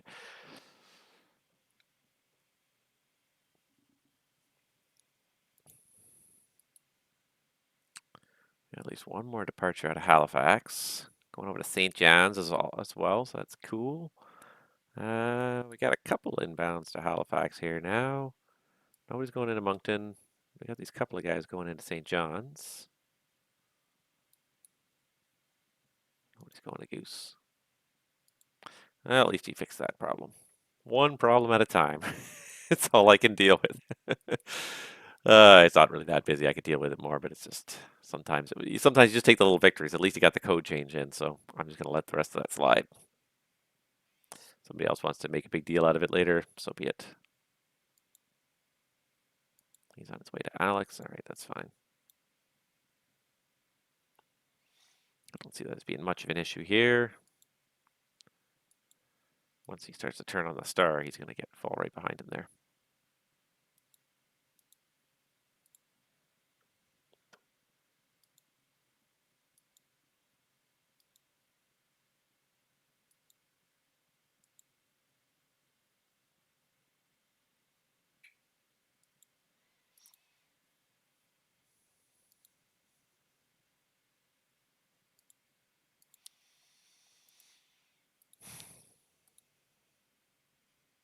Delta 227, you're cleared St. John's Airport, ILS runway 28, Gowra transition.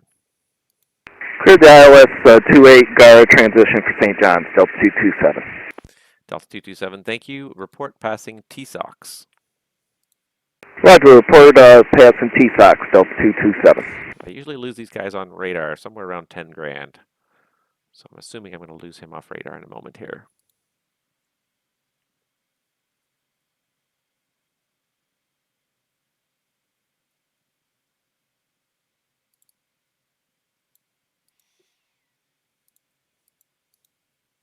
All right. This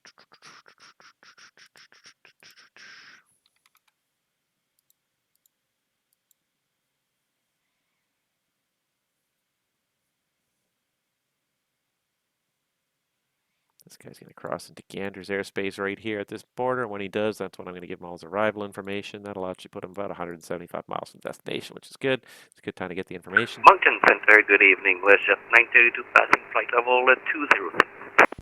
WestJet 932 Moncton, good evening. Climb flight level 280. Time maintain flight level 280, WestJet 932. Air Canada 604 Moncton, when ready, descend flight level 290. When ready, down to flight level 290 here, Canada 604.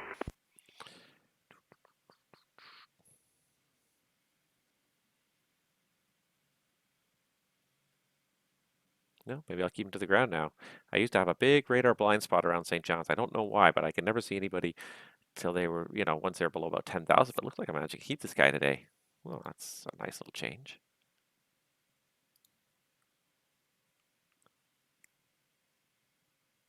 Yeah, nifty. Hooray, my blind spot, because I've always had this blind spot here. I don't know why, but you could never see anybody on the ground near St. John's. I feel like there was one radar feed that was missing. And now it seems to finally be fixed. Hooray, that makes life easier. Because you were always just doing stuff in the blind like it was an uncontrolled non-radar environment. Yep. Why did I just lose his tag?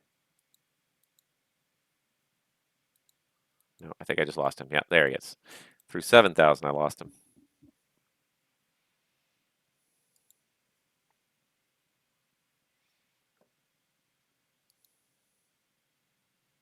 But he'll report passing, was it TSOX on final? I'll hand him off to the tower. Then he's the tower's problem.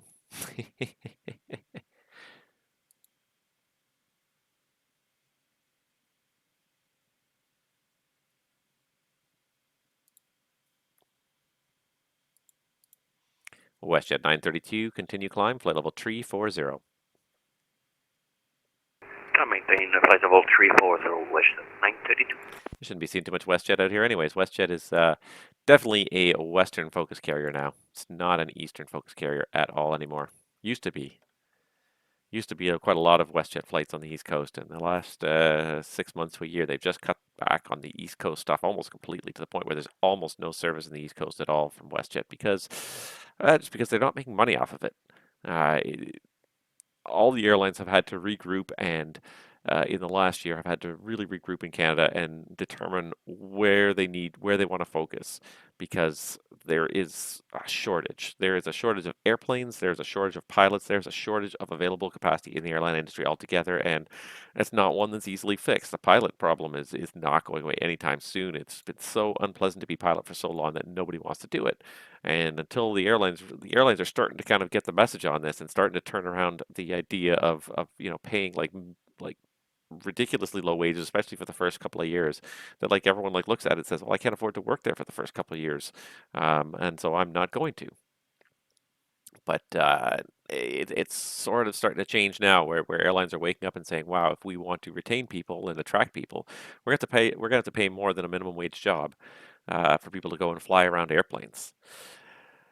Unfortunately, the other flip side of that equation is airplanes, and there is no easy fix to that one either. And no amount of money will really fix the problem of airplane shortages because it simply takes a long time to manufacture airplanes. And you're talking the lead time now to buy like narrow body aircraft, especially from Airbus, you're talking like the better part of a decade. 4, 5, 6 years before you can get your hands on an Airbus if you order one tomorrow, easily, if not more. The order backlog at Airbus is on the 320 family is like 10 plus years now. It's a ridiculous amount, and even Boeing is also on the 737. It's got a pretty big backlog. So the narrow body end especially, you just can't buy airplanes. Like you have to find them on the used market to find someone who doesn't want them. And so thus it's very hard to find, especially if you're very particular about which airplanes you want. Of course, WestJet being a single type airline only wants 37s, then you can only go and find 37s. There's only a limited number on the market available. So yeah. So all the airlines in Canada have really had a reckoning in the last year or two of like, we need to figure out what we're going to focus on and focus on that and do that well and deliver return on investment for our investors in our focus areas, because we can't afford to be everything to everybody because there's just simply not enough lift capacity. None of the airlines have as many airplanes or as many pilots as they want to have right now, as many as they think the market can support, because they just simply are not out there. They don't exist. The amount of money you would need to attract pilots away from the other legacy carriers, for WestJet to be able to hire Air Canada pilots, the amount of money they would need to throw at it to lure people out of Air Canada, and it's absolutely huge. Because the other thing too is that, like, if you're trying to lure people who are multiple years into their career, or 5 or 10 years into these companies, the the compensation is absolutely huge. And to be able to compete with that, like, how do you compete with that? How do you attract someone who's already making a very impressive six-figure salary? How do you bring them over to a new job? Even if you were to offer them the same salary, you lose seniority, you lose your vacation and your schedule. So jumping ship between airlines is not something pilots do very easily. You have to make a very, very compelling argument for pilots to jump ship from a major airline to another major airline. So there's not a whole lot of there's not a whole lot of capacity to bring to market, no matter how much the airlines want to. So WestJet has really moved out of the east and focused west, because that's where their strength is. That's where they make most of their money. Their margins are a lot higher in the west because people like them out west. In the east, it's just not the case. And likewise, Air Canada has kind of cut back on the west somewhat, especially kind of into the prairies, because their strength is in the east. It's in the Triangle. It's on the East Coast. It's all these places. And so they're feeding, they really are playing to their strengths because they need to. Now, WestJet 392 Moncton, I show you a little bit off course. Confirm your direct Alex.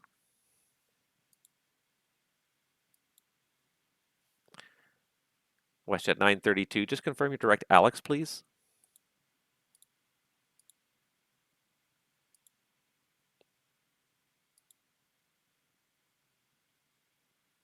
All right, now he's losing altitude. I just realized he's losing altitude crazy. Something happened.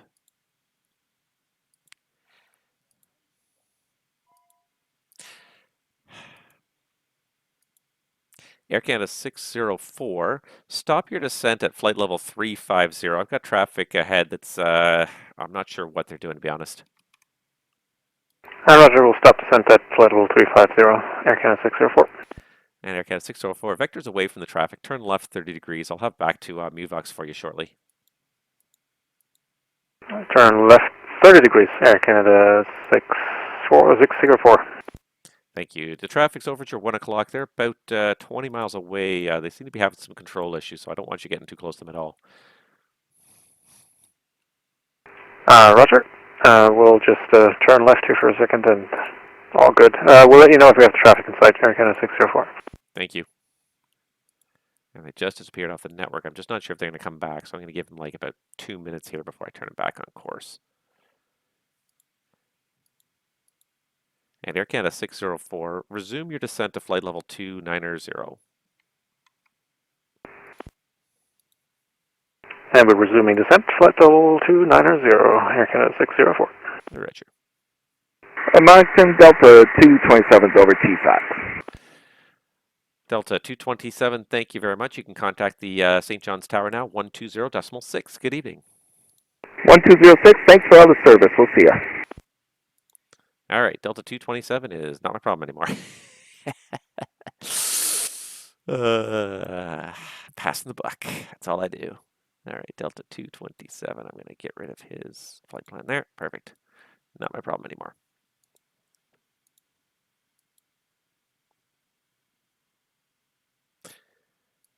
Air Canada 604. I think the traffic's disappeared off the network. I'm not sure what's happened to them. So proceed direct MoveOx again. Roger. We'll proceed direct MoveOx Air Canada 604.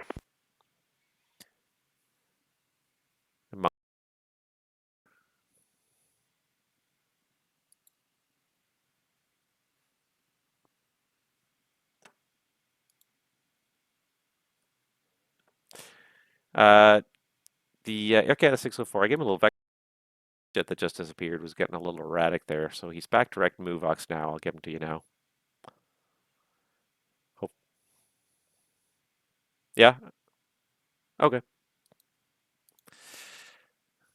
Air Canada 604 Moncton, continue to descend 10,000. The Halifax altimeter is 2964. Continue to descend to 10,000, altimeter 2964, Air Canada 604.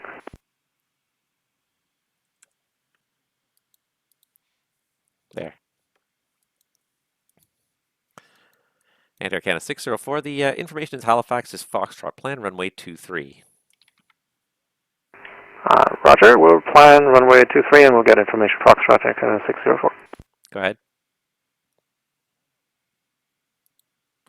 F1P, and then you got to type in the controller ID before you click the aircraft.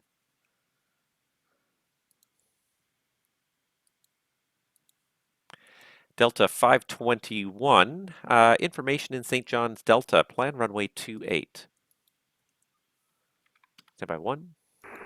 Delta on board and runway 28, Delta 521. Sorry, go ahead for center.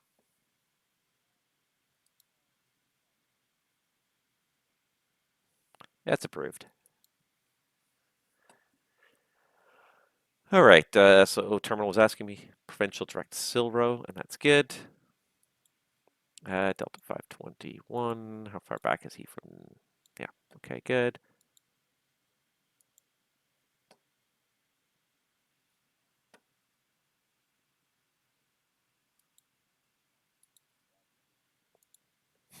Why not? Sounds like fun.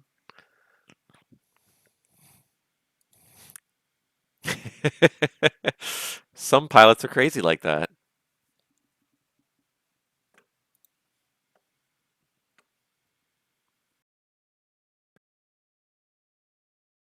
Wrong. Let's see if I can make it better.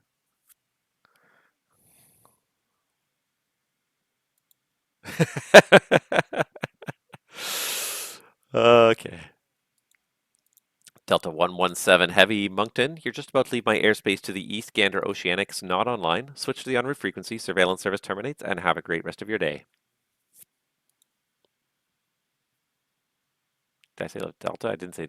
I said Lufthansa, right? Did I say Delta? Thank you very much. Good enough for me. All right, who's this guy? Thank you very much. This is Unicom 122.8, and have a great rest of your night. Good night.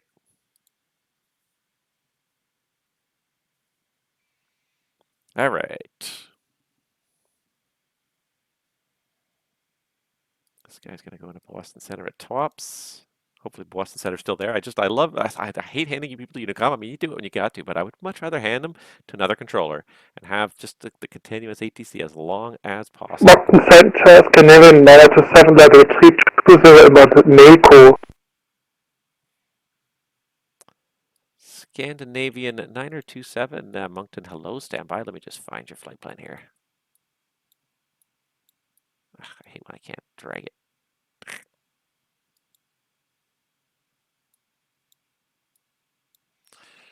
Just can't quite get to the right spot where I can grab it. There, yes. Scandinavian.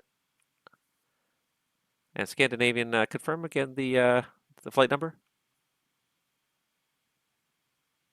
Scandinavian 927, say again. Scandinavian 9027. Okay, stand by. I'm just trying to find you in my list here. I don't I don't see a flight plan for Scandinavia 9027. Could you hit refile for me?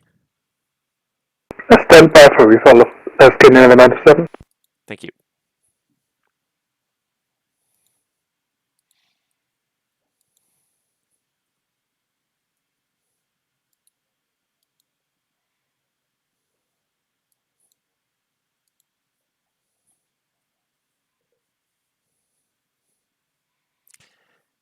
Yeah, just assume they're gonna stop when they're gonna stop, and you got to just work with it. And backtracking is the way of life. Air Canada 604, contact Halifax arrival now, 119.2. Good day. Oh, to arrival 119.2. Thanks. Have a good night, Air Canada 604. Scandinavia 9027, thank you very much. I see the flight plan now. Squawk code 3141. 3141, Scandinavia 997. Delta 521 Moncton, when ready, descend flight level 290. When ready, descend 290, and it's possible for LS16, Delta 521. Delta 521, okay, St. John's winds are 280 at, correction, 300 at 5. Confirm you want the ILS runway 16. Roger, we would take the LS16, please, 521. All right, Delta 521, stand by. I'll have to coordinate that with the tower. Roger, thanks, 521.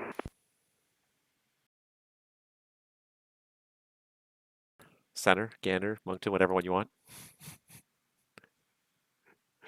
Delta 521 is requesting the ILS 16. What do you think?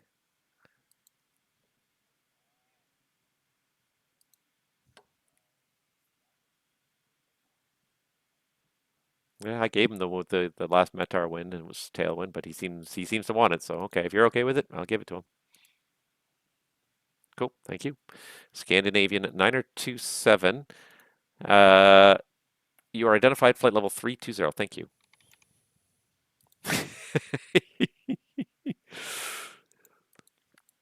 And Delta 521 towers approved your request. You can plan the ILS runway 16. Thanks a lot, approved LS16, Delta 521.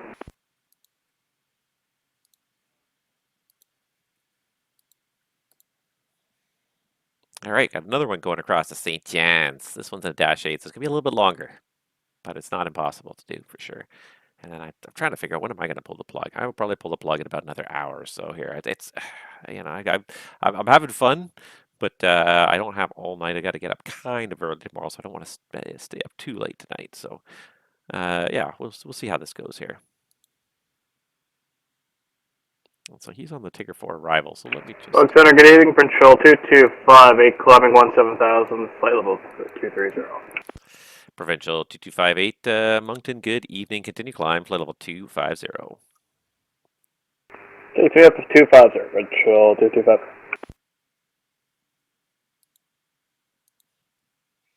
Yeah, I made it in on 32 every time today, so...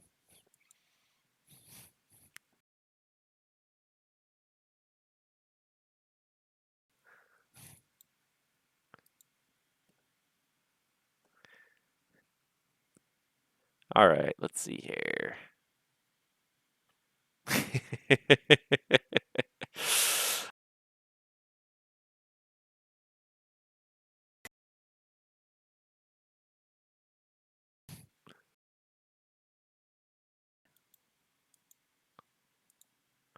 All right, so provincial's going.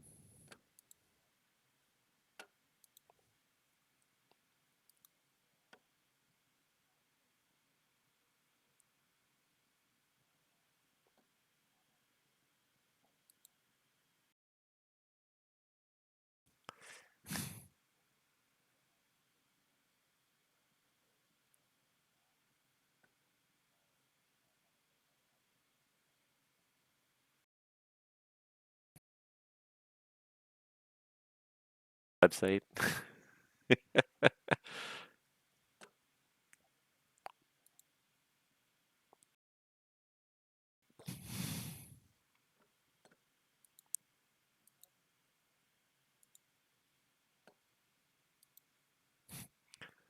That should be Nav Canada's new logo or new slogan. We provide realistic ATC to Canadians.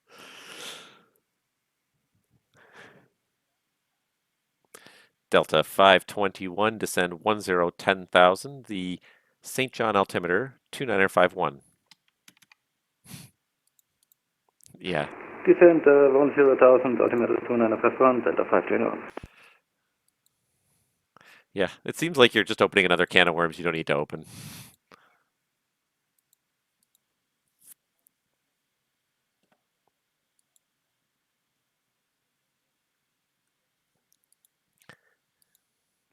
And Provincial 2258, do you want to go direct Tiger?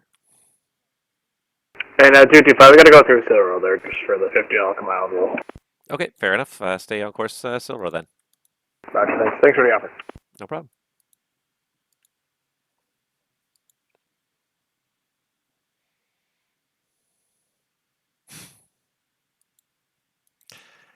All right. Anybody else coming in?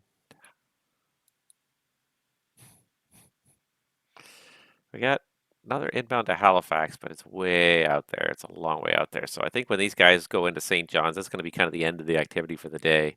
Unless something starts to log in soon, I don't see a whole lot else happening that's inbound anytime soon. I got Oceanic crossing still coming inbound. Not so much eastbound, but a lot of westbound Oceanic crossing still still kind of coming my way here. I don't see a whole lot of eastbound Oceanics coming right now. But yeah, unless somebody logs on soon to kind of head to one of these airports, it's kind of dying off a little bit here. Halifax, we got one arrival. Once he's on the ground, that's it. There's no departures. It's getting a little quiet right now.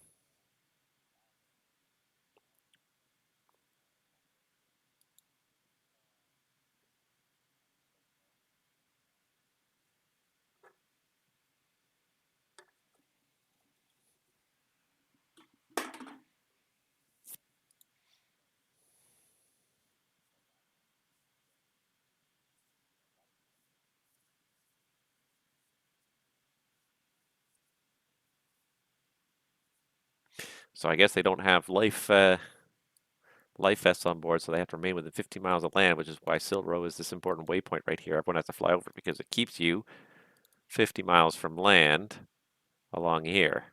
But if he was to go direct to Tiger, he goes way down here. So let's just do it just for fun. And then at a whole bunch of points, then he is more than 50 miles from land. So like here, he's going to be more than 50 miles from land at all times. So Silro is one of those important ones. So there's a couple places. There's also another little slot in the middle here that is more than 50 miles from land. So oftentimes there's a problem for aircraft in and out of Deer Lake to the rest of Canada that they have to avoid this one little section in here where you can't be more than 50 miles from land if you don't have life vests on board. And a lot of these regional flights do not because you're so often within that 50 miles of land, it's not worth carrying them around. The extra weight, the extra hassle of keeping them all certified. United 41 Moncton. United 41, go ahead. United 41, I see you are in a climb there. You're still cleared to maintain 340. If you don't mind, there was auto step climbs for United 41. Go ahead and have the boosters there if you don't mind. All right, United 41, you need to request an altitude change before it starts. So if you're in controlled airspace, I would highly recommend not having any auto step climbs turned on. Maintain flight level 360. Yeah, sorry about that.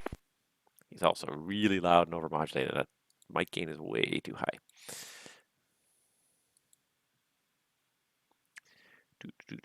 All right, that guy's disappearing.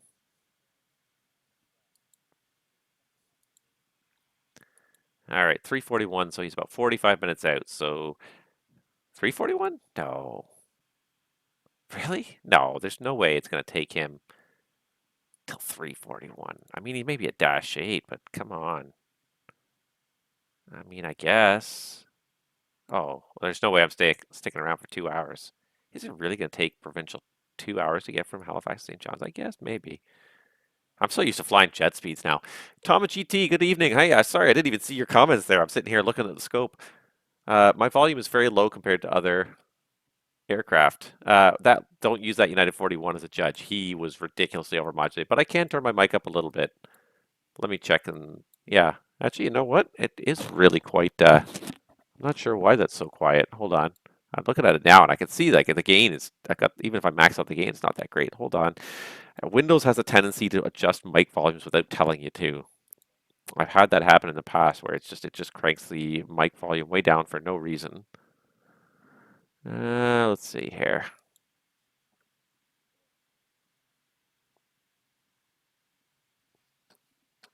I'm assuming that you guys. Hold on, let me just check a few things here. Thank you for letting me know because nobody's told me so far. No, that's it. Microphone, real time auto. Yeah, that's right. Do. What if I do this? Turn that around. Does that make better? No. Hold on.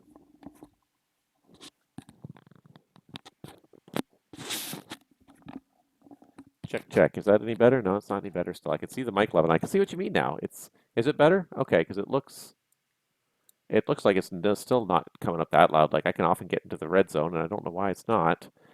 Let's see if I can find any more settings to adjust here.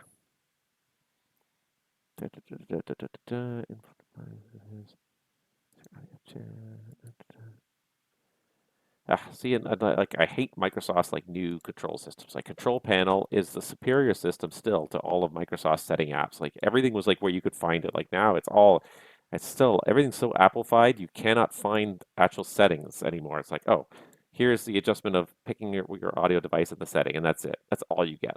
It's like we need like more options. All right, now I'm going to turn that way up. Check. Still does not seem like it's going that far up, you know. If I take away the mic muff, does it make it any better? It makes it a little bit better, but I like the mic muff because it just takes away it takes away my tendency to speak too loud. Wow, that got really loud now. Okay.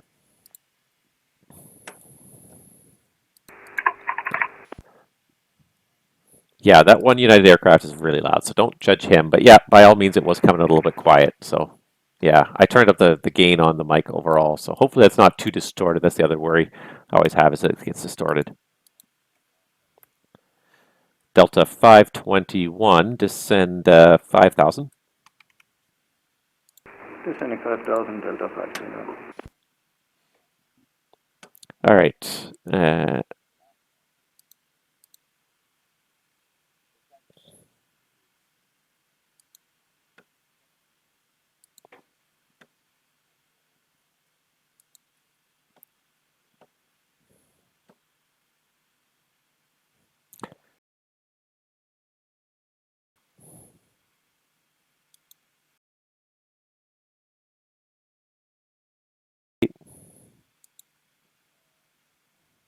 Okay, perfect. I just want to make sure because this guy's going to kind of be a little bit low and off the departure in there, heading for 1.6.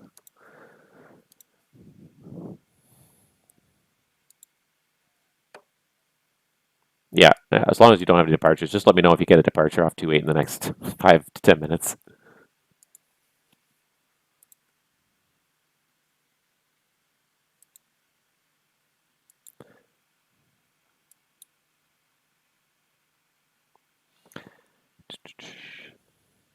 Delta 521, proceed direct Pesdo, descend 3,000.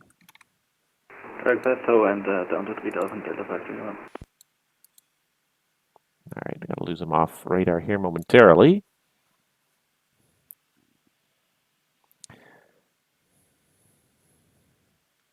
Air Canada 604 is just getting ready for the approach there. Is there an event happening in LA tonight? Oh yeah, look at that. There's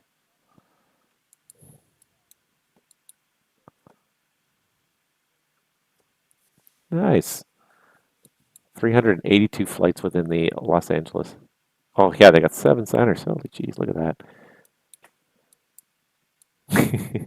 Looks like there's a Denver to Los Angeles event of some kind going on here, but the whole west coast of the U.S. is everything from Denver west is lit up. Denver, Salt Lake, Albuquerque, L.A., Oakland, and Seattle are all online, so there's some great coverage over there. Not as much happening over here on the East Coast. The East Coast is kind of boring tonight, unfortunately. Nobody's coming to the East Coast. And I don't know if I'm going to be able to stick this out for the provincial here. It's just way too long.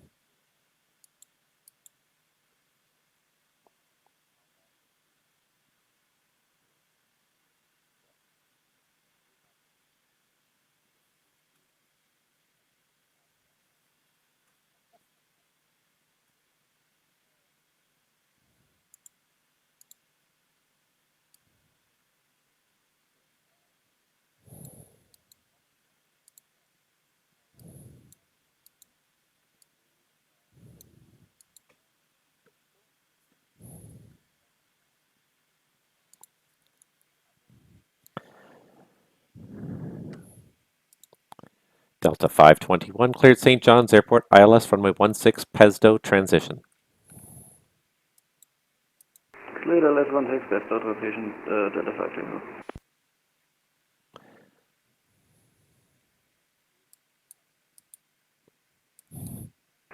Moncton Provincial 225, just took a step away there for 5 minutes.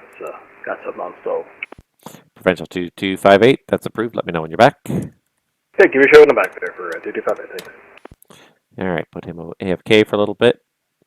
Just not much going on. Hey, this guy turned off. I didn't even notice. He finally turned off his squawk again. Hooray! Hooray! He figured out how to turn it off. All right, going to lose this guy off radar here shortly.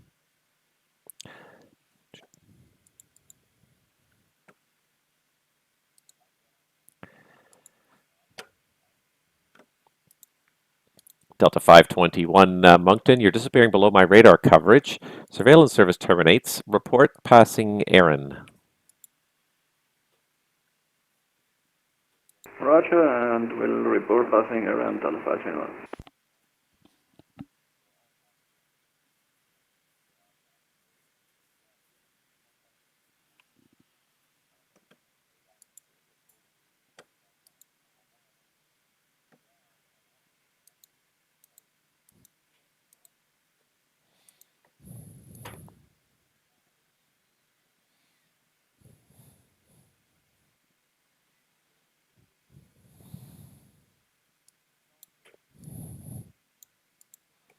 Let's check the VATSIM Guinness book here, shall we? I don't think our records are that good.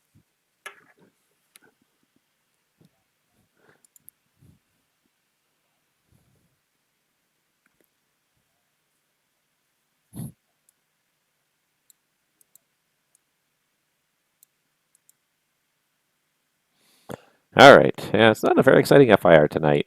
I wasn't thinking it was going to be huge, but especially it's kind of, you know, like I've said this before, that like having other controllers online is a double-edged sword. They kind of take some of your traffic, but hopefully at the same time they create a draw for more traffic. But I feel like it's gotten too late now, especially on the East Coast. I don't know if I can even stick around as long as this provincial is going to take, because this provincial is just going to slog it out here. He's actually doing a little better than he originally planned. So 2:30, he's cut a little bit of time off here. Just curious to go to SimBrief even and see what the typical time it should be, because that feels like that's a long time still. But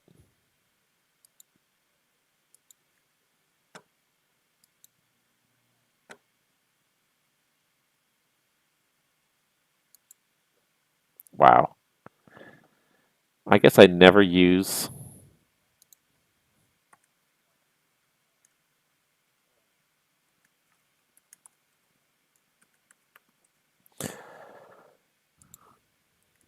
I guess I never use the SimBrief on my laptop computer. It's always on my desktop computer where my flight sim is, so it's not even logged in. So let's create a new flight. I'm just curious. I'm really curious because like it just seems like that's excessive.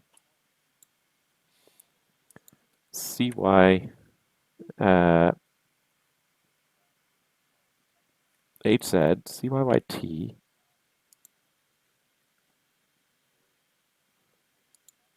Q400. Block time 2:05. But like, yeah, like, so the airtime should be closer to 90 minutes, not 2 hours, really. But 2 hours is excessive. So I think the ground speed was inaccurate or something like that. The timing was inaccurate. Oh, this guy's coming in fast. Rock and roll. Boston's going to want to talk to him in a moment. I didn't realize this guy was getting here so fast. I think he's very far away. He's coming in from Winnipeg, but he's going to have done the flight in about 40 minutes instead of 3 hours.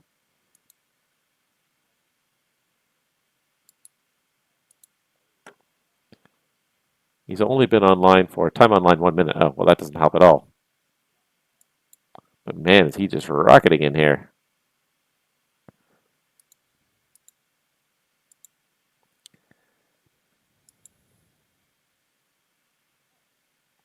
Boston's going to want to talk to him soon. All right, come on, Delta.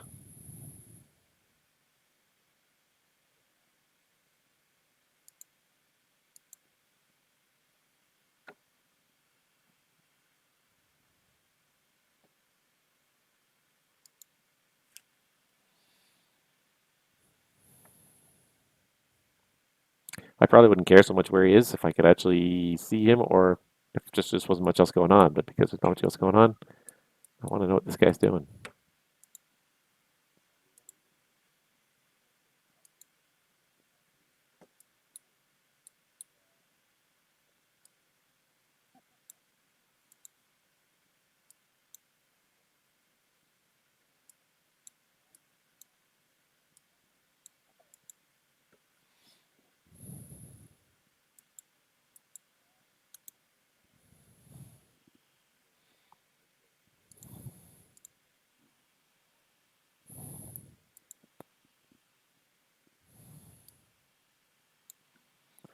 Okay, man, WestJet. You got to talk to Boston. I think he slowed down now. Delta 521, 2 miles from Aaron. Delta 521, thank you. You can contact the St. John's Tower now on 120.6. Have a great night. Tower 206, thanks for service. Great night too. Good night. Starting to get a little nervous. I'm like, where is he? Should get ETAs from these guys. All right. He looks like he slowed down to normal speed here, but we got another Halifax arrival. We got Provincial, who's slowly trucking over here. Come on. Pedal to the metal, Provincial. But the trouble is, like, the headwind increased sim rate. Oh, yeah. Totally, it was increased sim rate. You could tell. Like, there's no way, unless he's a Concorde, there's no way you see, like, anybody moving that fast. And the little trail dots, how far apart they were, was a big indicator. Like, I've got such a wide scale. Like, my scope from one end to the other here, my FIR from one to the other is 900 miles. So, like, okay, that's not it, but like 800 miles. So, like, I'm zoomed out a long way. Like, this is supposed to be 5 minutes of travel time.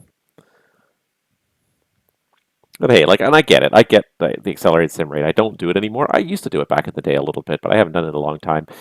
Most of the high fidelity aircraft can't handle it. I think PNBG, they say you can accelerate it 4 times if you want to, but even that, like, you're probably making that airplane really work, and I'm sure the oscillations is not as great as it could be. I'm committed to the real-time experience, as slow and painful as it is sometimes. I'm committed to that. It kind of reminds me, like, there's another game out there now, simulator that I'm kind of a little bit curious to try, a little bit interested in. It's called Railroader. I don't know if anybody's seen this on Steam, but it's a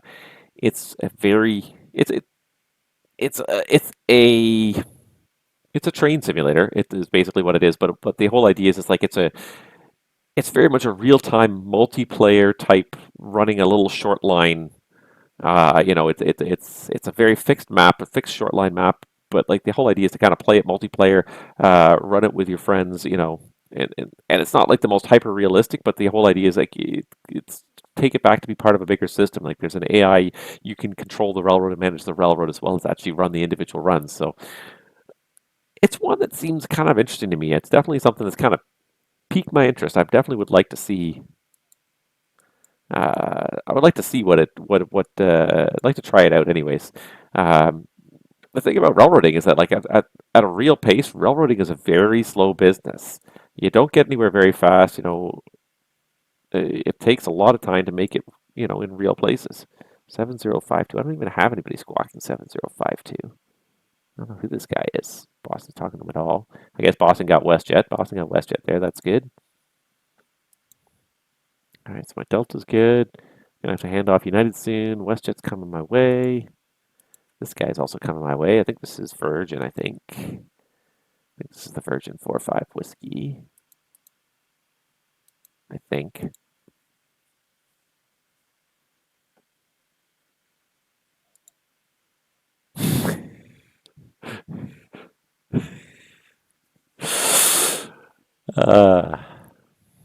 Yeah, I don't know if it's something like, especially because I tend to play a lot of these games solo. I don't know if it's something I'd really get into, but it seemed like some of the stuff seemed really neat. Like some of the realism, and again, like a lot of it is like it's as much about management of this specific railroad, but it's like you got to bring in the fuel, you got to bring in the coal to fill your coal tipples to keep the railroad running. So you got to order coal, and you've got to deliver it yourself around the railroad. It's just sort of like that level of realism where you've got to actually work the railroad. So yeah, it seems like it could be a very fun experience, you know, for someone who's kind of a pretty hardcore simmer, and that's definitely me in a lot of Moncton respects. Center, good evening, Virgin 45 Whiskey Yankee, flight level 38. Virgin 45 Whiskey Moncton, good evening. Squawk code 3105. Squawk 3105, Virgin 45 Whiskey. It's definitely something that could be up my alley anyways. I'm not 100% sold on it, but like it's you know, it was just released a little while ago and it's about 35 bucks, you know. I'm not inclined to just sort of drop that. Virgin 45 Whiskey, thank you very much. Identified flight level 380. Thank you.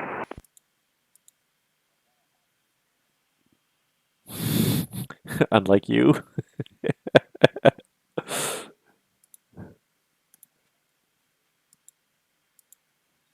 Yeah, going outside is not an option.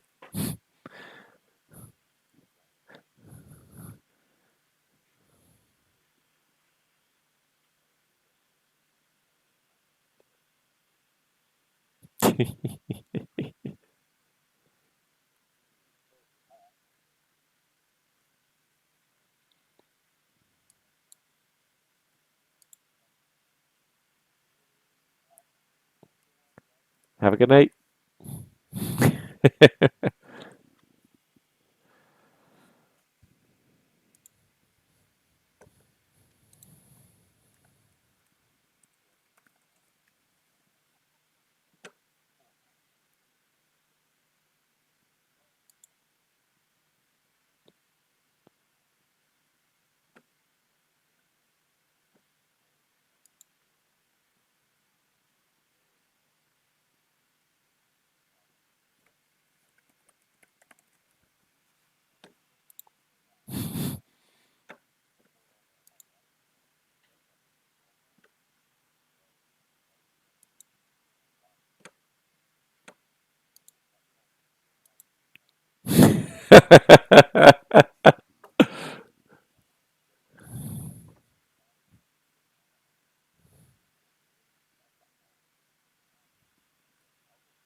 Still, ouch. Hell hath no fury like a woman scorned.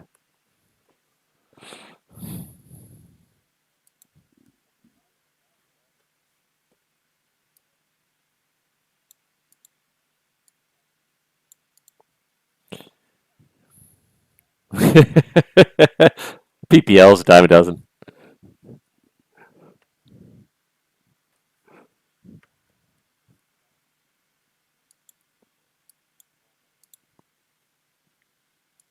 All right, there's a couple of transatlantic starting to come our way here now. I see two of them here, a Shamrock and a Virgin, so we got a couple coming our way here. Good night.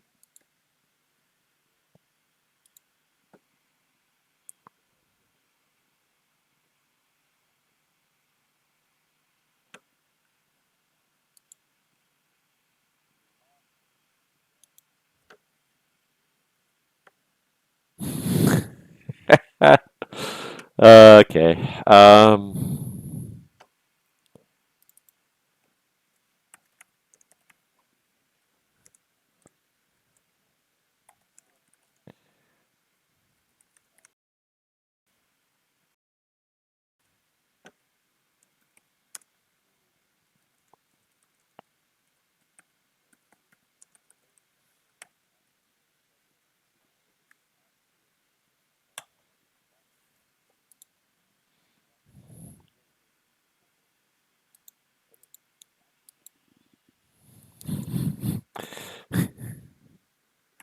Lufthansa 579er Heavy Moncton. You're about to leave my airspace to the east. The oceanic sector is not online. Switch to the en route frequency. Surveillance service terminates. Good night.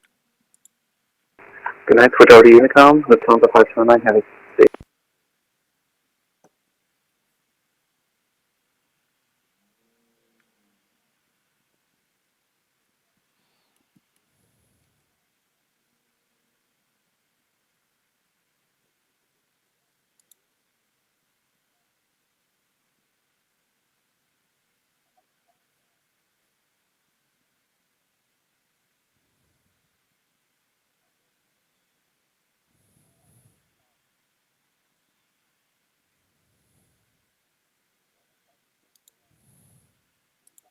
Yeah, Mark, you can check Provincial 2258's back. Provincial 2258, thank you.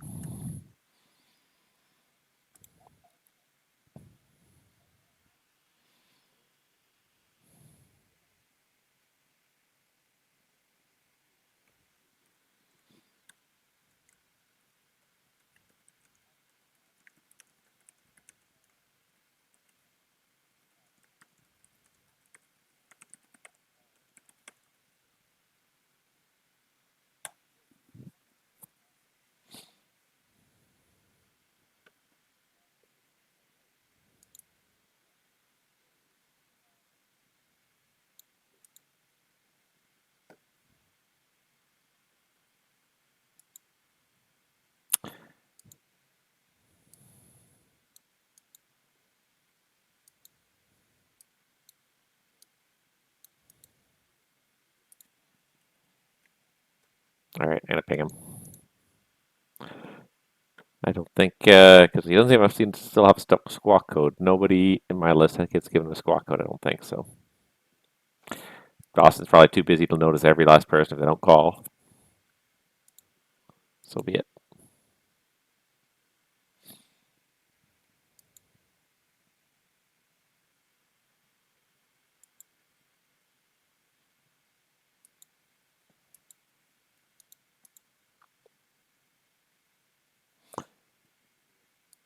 Boston scene.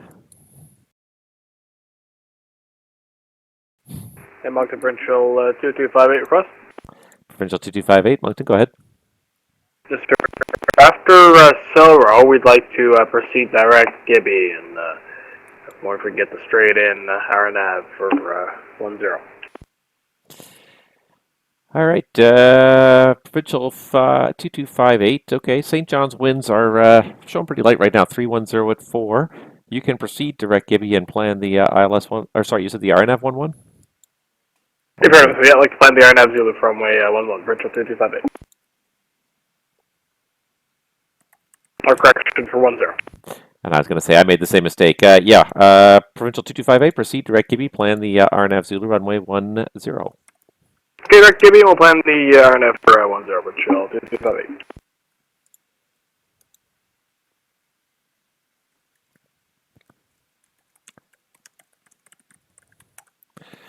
United 41 Heavy, contact Boston Center now, 134.7. G'day. Oh my god, he's so loud.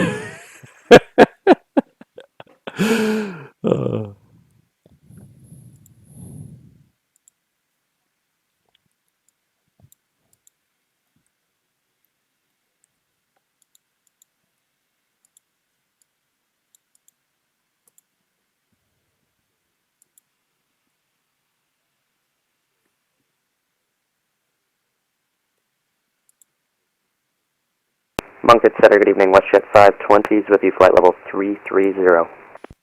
WestJet 520 Moncton, good evening.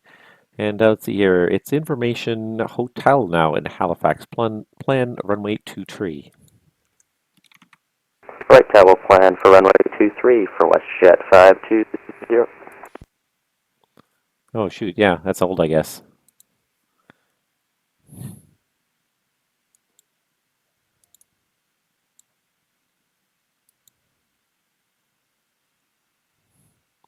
WestJet 520, proceed direct to Lockery.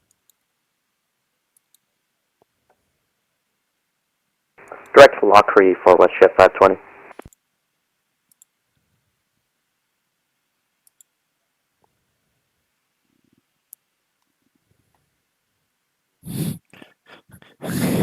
You might want to get a burner phone for that or something.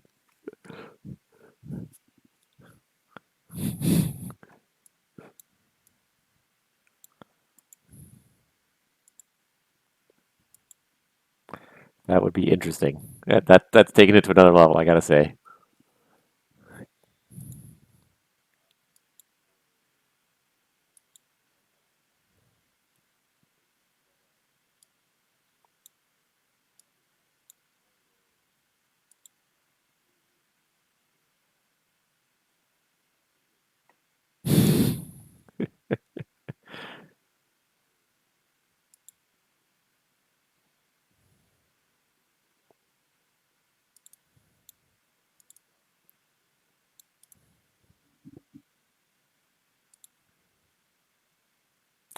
WestJet 520 Moncton, when ready, descend flight level 290.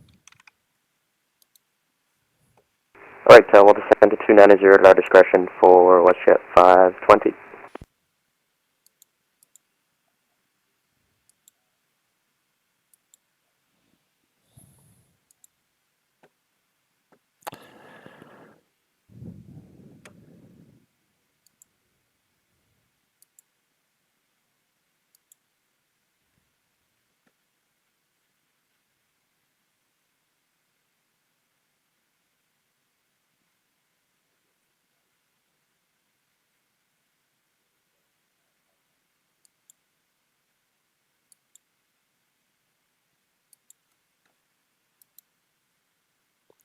All right, we got the one inbound here. We have provincial, but he's still a long way out from. He's still 250 miles out. He's still basically just under an hour's cruise here. Yeah, 310 is actually probably a pretty realistic arrival time. And once he's down, I think I might start to think about pulling the plug at that point because it's getting late. I've been online for a while, and the traffic is dying. Although there's a departure out of Halifax, going to Halifax. So that doesn't help me at all. He's just doing some round robin stuff. Okay, that does not help me at all. There's no Moncton. There's nobody inbound to Freddie. Provincial is the only one inbound to St. John. It's like there's just nothing happening tonight. I think it got too late by the time we got on for East Coasting, or just everyone's just going to the West Coast where there's like 25 controllers online on Los Angeles Center and everything west of the Rockies. The whole American sector's all lined up.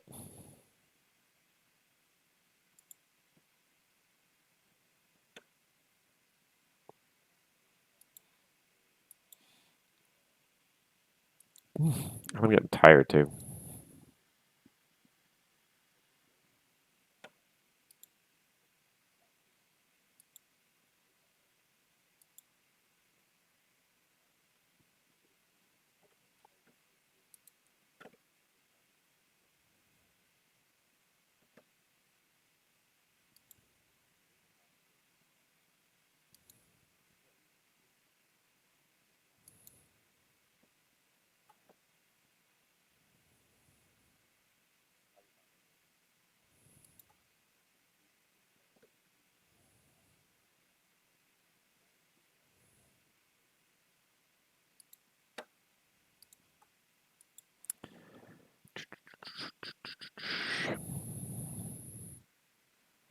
And Moncton low from center. Do you want this WestJet 520 passed through, or should I head him straight to the terminal again?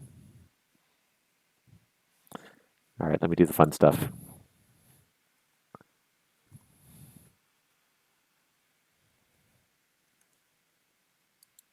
I'm just here to offer you some traffic so you're not bored. One airplane's too much, eh? Keep it to 0 or less. That's what I was thinking. Okay.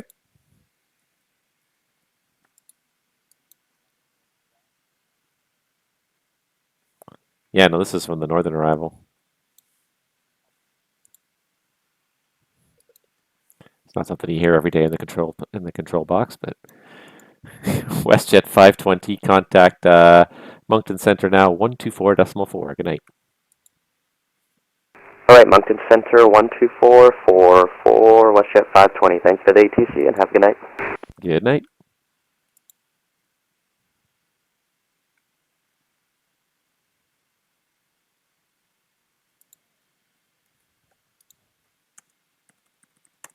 I'll just get my mileage from Gibby there. He's got 247 miles to go. Ugh, it's painful watching a Dash 8 try to go into the wind, too. I'm pretty sure the wind right now is out of the east at altitude. Hold on, let's just check. See,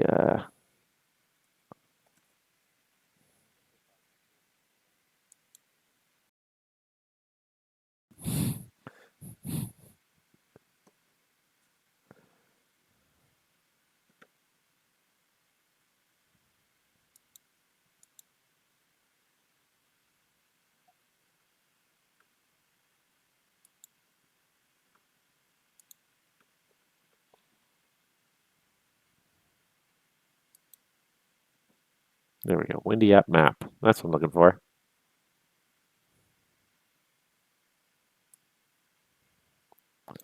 I think it's giving me surface winds, right? I don't want surface winds. I want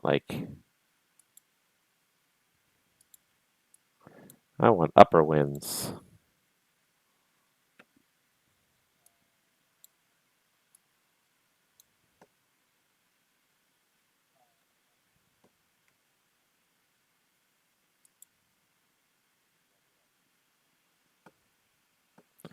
Winds.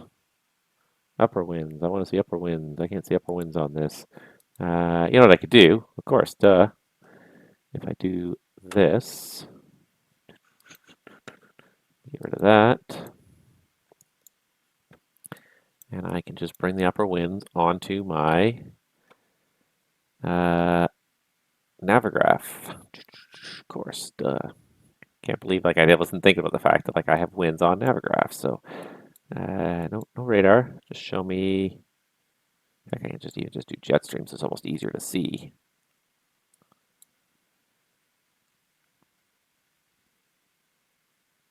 It's not really a jet stream type wind though. It's not strong enough to hit a jet stream. So wind barbs.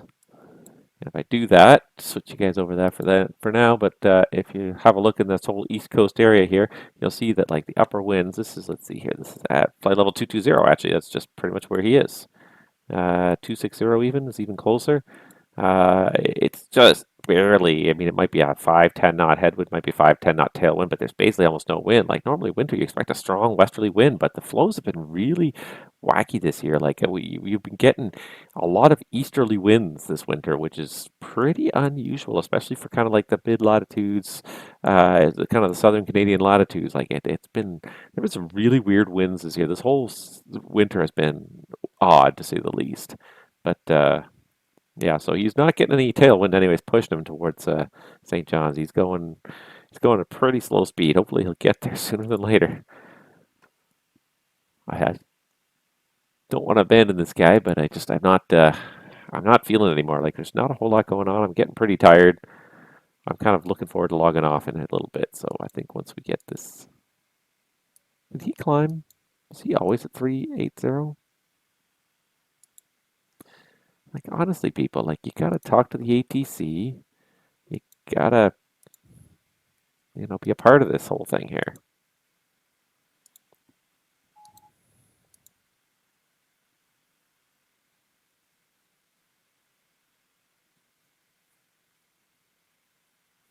$226 miles to go, and he's probably not going to want to start down until he gets to about 100 miles back, if even that. Nobody up here in Gander at all. Nobody up in Gander at all. They're all coming across down here. Moncton Centre, very good evening. Shamrock 1 Bravo Lima's passing flight level 365 for 370 CPDLC. Shamrock 1 Bravo Lima, Moncton Centre, good evening. Climbing to 370. Squawk a new code of 3102. Squawk 3102, Shamrock 1 Bravo Lima. And Shamrock 1 Bravo Lima, you can log on CPDLC Charlie Zulu Quebec Mike. Charlie Zulu Quebec Mike, Shamrock 1 Bravo Lima. Let's see if I get another taker on my acre system here.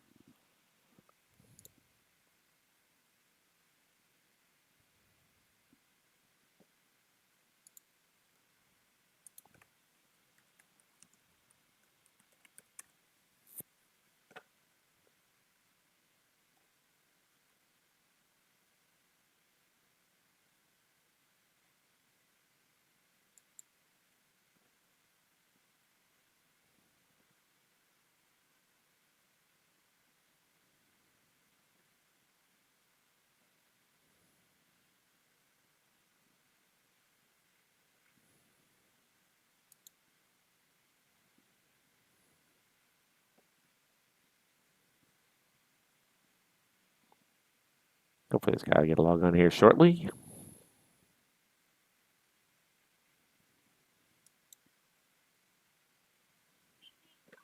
Yep, here it comes. Nice, nice, nice. And Shamrock 1 Bravo Lima. Wasn't it Shamrock last time as well? Accept log on. Request log on. And log on accepted. Nice.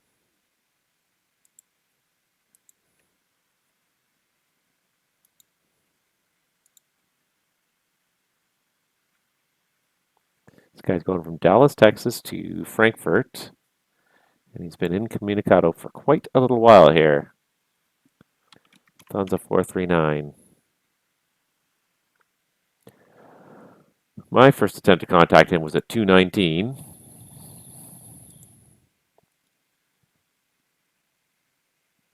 So at 2:49, it'll have been 30 minutes. And at that point, I may go after him again because I'm so tired of people just bombing along across this network and not checking. If you're on a log on, great, please do. But for crying out loud, you gotta check.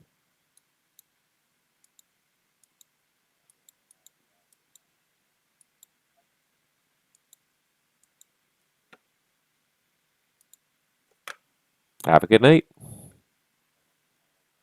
Yeah, thanks for being around as well. All right, I've lost my Moncton low. Still got my Halifax terminal. I also lost my St. John's tower, so now all we got is Halifax terminal now. We're starting to lose our controllers again here. I'm outlasting everybody. I don't know if this is really supposed to be an outlast kind of situation here, but I've only been online for 2.5 hours. It hasn't been that long, and it definitely has not been that busy. I really kind of wish it was a little bit busier, and I'm just starting to feel it now. I'm starting to feel really tired.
It's interesting to read about CPDLC and what an interesting kind of topic it is. Like, the VATSIM network itself is pretty dependent upon the Hoppy network to actually provide CPDLC across its own network because it's not something that's happened. It's not something that like it's funny because CPDLC is something that really kind of it hasn't crept up, but it's very different kind of technology than normal VHF communication. It's something that could definitely easily be simulated, but it just would require a whole kind of development of a new protocol, and then of course you'd have to have people willing to support it. So the interesting thing about Hoppy is just the fact that it's been around for a while. People have been just kind of, it's been supported by this one guy who basically developed it, created the servers, and developed the software. And you don't even have to have a compatible aircraft to use it because he's got a generic third-party program where you can just I can log in as any airplane, and it doesn't work through your sim, but you can use it as a separate standalone window to interact in a more realistic manner with ATC, simulating CPDLC. But then all these developers have gotten on board with it, and most major third-party add-on developers now that are selling, airliners, Hoppy DLC or Hoppy CPDLC support is basically baked into a lot of these airliners now. So it's kind of becoming a de facto standard just by the simple fact that it's the only one that really does the job well. It does exactly what it's supposed to do. It sends text messages back and forth, correctly addressed, just sends them back and forth. It doesn't have to be a hard system, but it's just nobody's really taking the time to implement it. One guy is taken time to write a system that's well implemented, that's fairly well supported. It's fairly robust for the most part. I don't know how well it would scale if people really started taking to it like crazy, but it definitely seems like it would have the capability to scale pretty well anyways. And certainly perhaps with a little bit of resource investment, it could scale pretty well, but certainly, the protocol he's created anyways could make it very useful tool. So it's one of those things where it's almost surprising that VATSIM has not it's almost surprising that VATSIM has not kind of stepped in more to sort of not take over, but to like sort of make it an official feature of the VATSIM network. But it's interesting because it really is like a one-man effort that has really kind of paid off, and it's been going for a long time now. Like Hoppy's got a long history of like it's got to have been around for like 8 to 10 years at this point. Uh,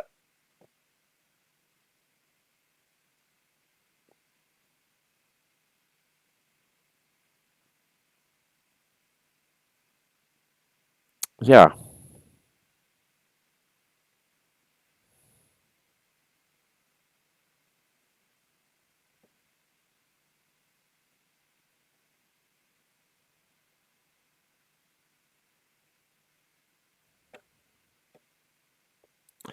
Yeah, but yeah, it's been around for a good 5 to 8 years. For a long time, it was sort of like it was very kind of quiet, and a few people were using it, but it was not very popular. And then a few very popular add-ons started implementing it, and suddenly became very popular. So I like personally, like I had tried Hoppy like years ago, like probably 6 or 7 years ago.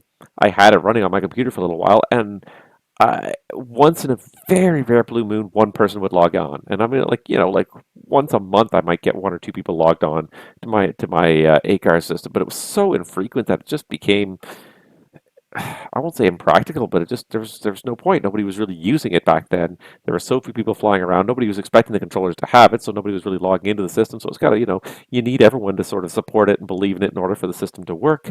And then enough developers have sort of started to transition that now, where they believe in the software, that they're using the software, that now it's like I said, it's kind of a de facto standard. It's the one CPDLC system that most users seem to support. And if a controller is going to support a CPDLC system, it's probably going to be the Hoppy system because it has the most number of users on it. But it's just funny how it evolved from just one guy's small effort and the support of certain aircraft developers. FS Labs, I'm pretty sure, supported it early on.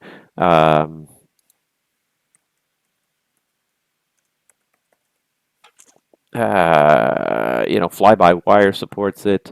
Who else supports it now? And I'm just trying to think now what other aircraft support it. So the Tola 319, the Phoenix 320, the fly-by-wire, Magnite 87, FS Labs, the Fly the Mad Dog. So there's a whole bunch that have it baked in, and it's almost surprising that the PMDG and the Phoenix don't have it. Oh no, sorry, Phoenix has it in, but it's almost surprising PMDG doesn't have it baked in. But I think PMDG wanted to go their own way with their whole global flight ops. And what happened to global flight operations? In all honesty, that was announced like 4 years ago now, and I I think that PMDG's time is best spent elsewhere. I won't deny that. I definitely think that PMDG's time is best spent elsewhere and not on global flight operations. But it's one of those things where it's I don't believe it's vaporware, but it's starting to look like vaporware. It's starting to look like Star Citizen. It's just nobody's. It's been promised for a long time, never really happened. Nobody's really sure what the status is.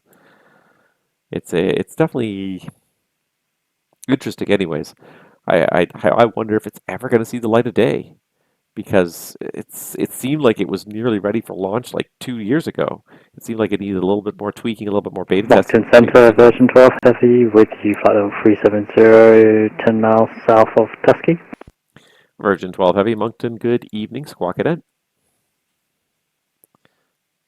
It's just a bit sad to, that because there was a lot of potential in that system. I kind of like the idea behind it. Virgin 12 Heavy, thank you. Identified flight level 370. I'm always kind of trying to feel like you're part of a bigger system. Like that's why I enjoy, ATC on VATSIM. It really kind of makes you look like you're part of a bigger system, and even flying on the VATSIM network makes you feel like you're part of a bigger system. So kind of the whole idea of global flight operations, where you're flying the same the same registrations that other people have flown. So they leave it at a certain airport. You have to pick it up at the same airport, fly it on to its next location, and then once you're done with it, then someone else can fly it.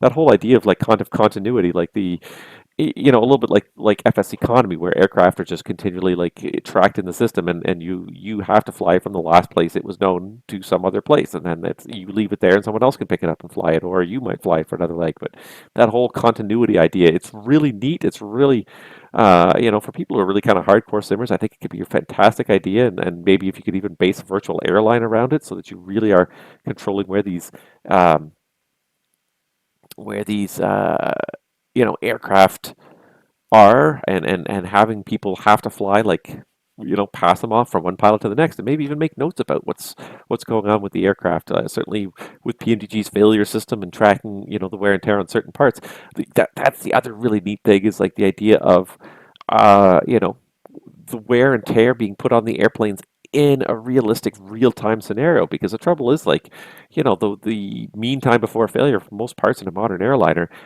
no simmer's ever gonna, maybe two or three simmers in the entire world fly enough per year to likely hit the hours that are actually going to make these components fail, from kind of meeting their average failure rate.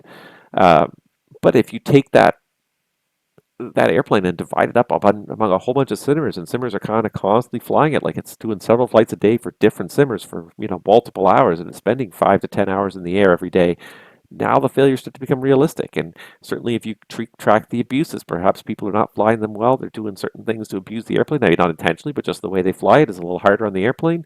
They're flying close to the red line, they're overspeeding the flaps. Now the flaps are likely to break the next time we use them, or the next time somebody goes to use them. Increasing that kind of wear and tear, and you're dealing with the fallout. You can even have a virtual logbook and say, hey, we noted that there were some abnormalities in the hydraulic system or the flap system. Those kind of things like that. There's some really nifty stuff in there. Like, I think global flight operations, there was a lot of potential to it. Um, as with anything PMDG, I worry about what they would have charged for it. I said this when they first launched it, and I still do. I think that most likely PMDG would overcharge for it. But if you're talking, 20 or $30 a year for this kind of system, like,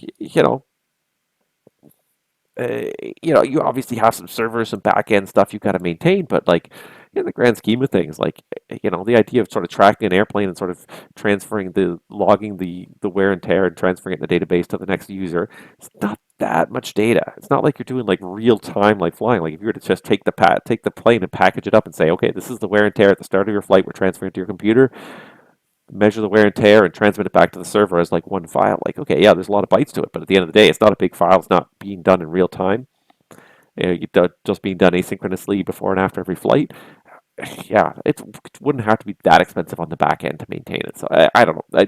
I feel like PMDG would probably overcharge for this. What was the one I saw recently? That like oh yeah, the AI ATC. Here I am doing my VATSIM ATC, and what was it? What's it called? I was reading an article on this. I'm trying to remember what this was called. Beyond ATC, I think, was what it's called.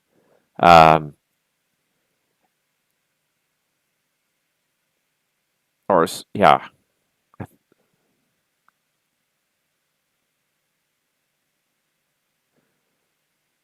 I think it was Beyond ATC.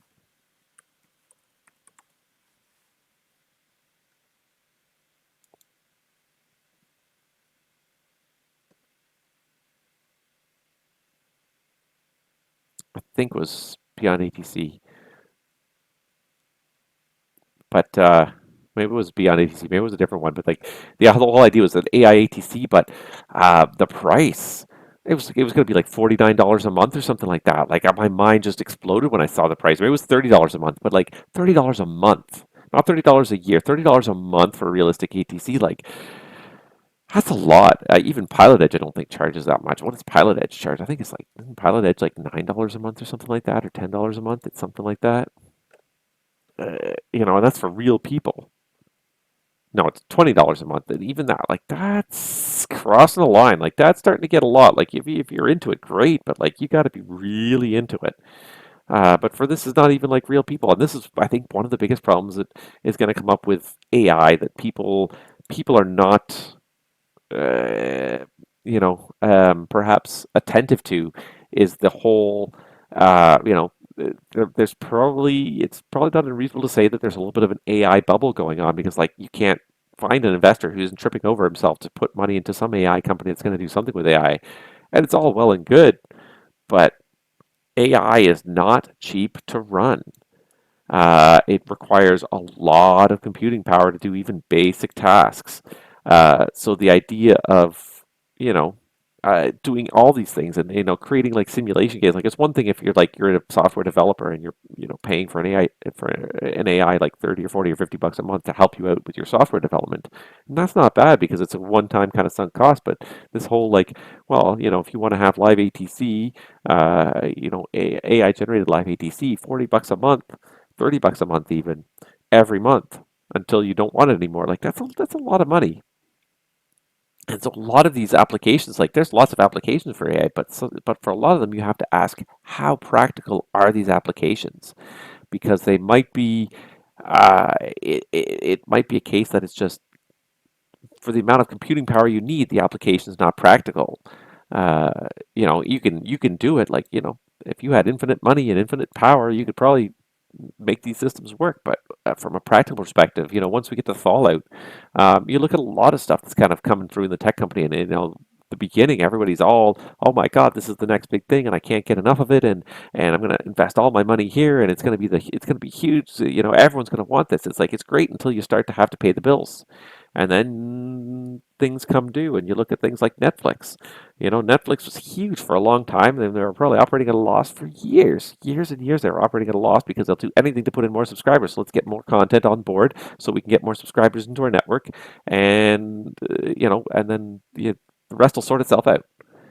But then you start saying, okay, well, now we actually need to charge people what it actually costs to run the system, and people are like, it's not actually worth all that much. Like you're charging too much, and I'm not thinking it's worth it.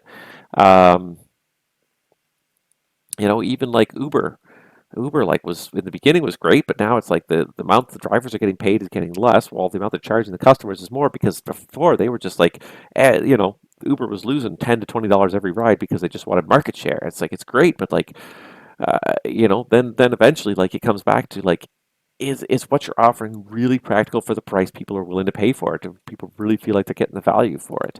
And in a lot of cases, a lot of tech companies, the value is not as great as they would think. It's a great idea. It's a neat idea. It's wonderful in theory, but is it really worth it for the value that you're trying to charge? And the car companies, I think, are about to find this out the hard way. You know, they're all like, "Oh, we're going to offer online services in our automobiles, and you know, you're going to have constantly connected Wi-Fi, and everything's going to be connected all the time." It's like, do you really think people want to pay that much for it?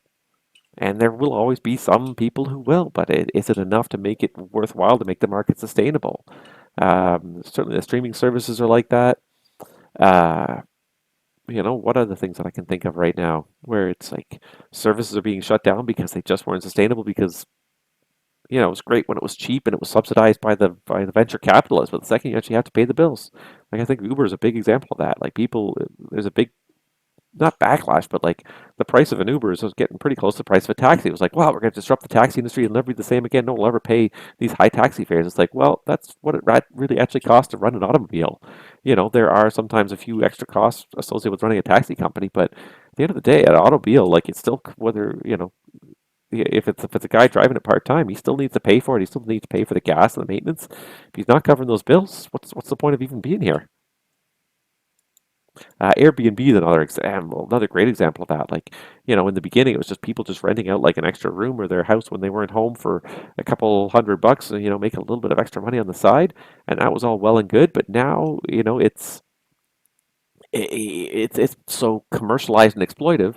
You know, it used to be a deal. Like, oh, you know, I could rent a one bedroom place for $50 a night because it's not really a hotel and it's just somebody making some extra income. But now it's like the Airbnbs are more expensive than renting a hotel. You're better off going to a hotel or staying in a real hotel because you're probably going to get better services. It's a lot of money. Only in the USA. Sorry, I can't see the end of that comment there. Only in the USA at the moment. Also, yeah. Yeah, is it beyond ATC? Is that the one I'm thinking of? Because I was reading about it. I think it is beyond ATC, and they announced their pricing structure, and my jaw just hit the floor. I'm like, you expect simmers to pay how much per month? Like it's a hobby. It's a fun hobby, and I pay for certain things. I pay for Navigraph every year, and that's probably cost me about $5 to $10. I think it's almost $10 a month, and that's a lot. Like and that's kind of really crossing my threshold there. I think any more than that, it's just like I can't justify that kind of cost. ITRO 610 Moncton, you're about to leave my airspace to the west. Boston Center's gone offline. Switch to the en route frequency. Surveillance service terminates.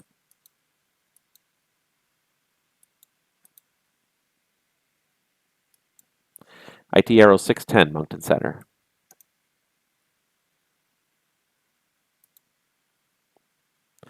Provincial 2258 Moncton, when ready to send 1010,000, the St. John's altimeters 2954.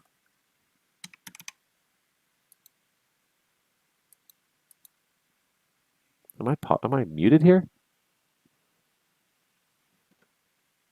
Provincial 2258 Moncton.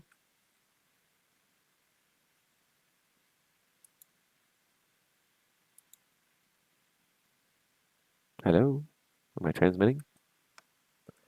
Provincial 2258 Moncton.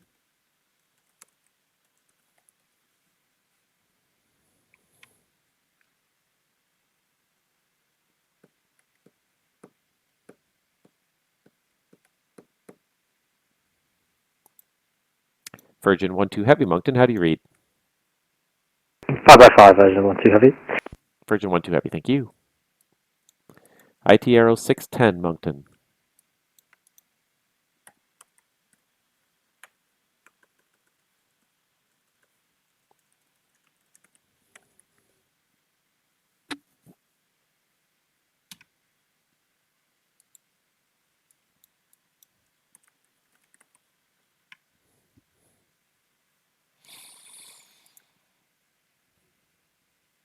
All right, so at least he texted me, so he must be hearing me.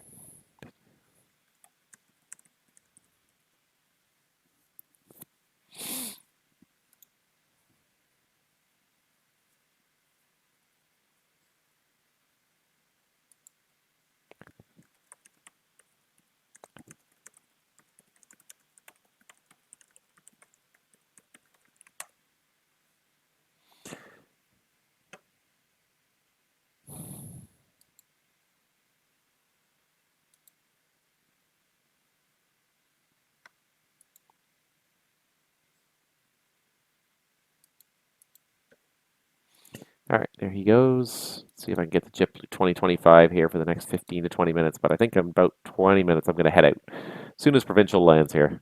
Been using more little nav map for VFR recently. It's very good. I'm on a big screen here and I can't see, and use Navigraph for IFR, a little nav map at so much depth, but I think a lot of people are put off. Hey, Moncton, Provincial 2258, radio check? Provincial 2258, I got you loud and clear now. When ready to send 10,000. St. John's altimeter 2954. Okay, got you now. 2954 to send when ready 10,000. Provincial 2258, thanks. Thank you. All right, get the Speedbird for a little bit here. A couple people converging here at 7:37.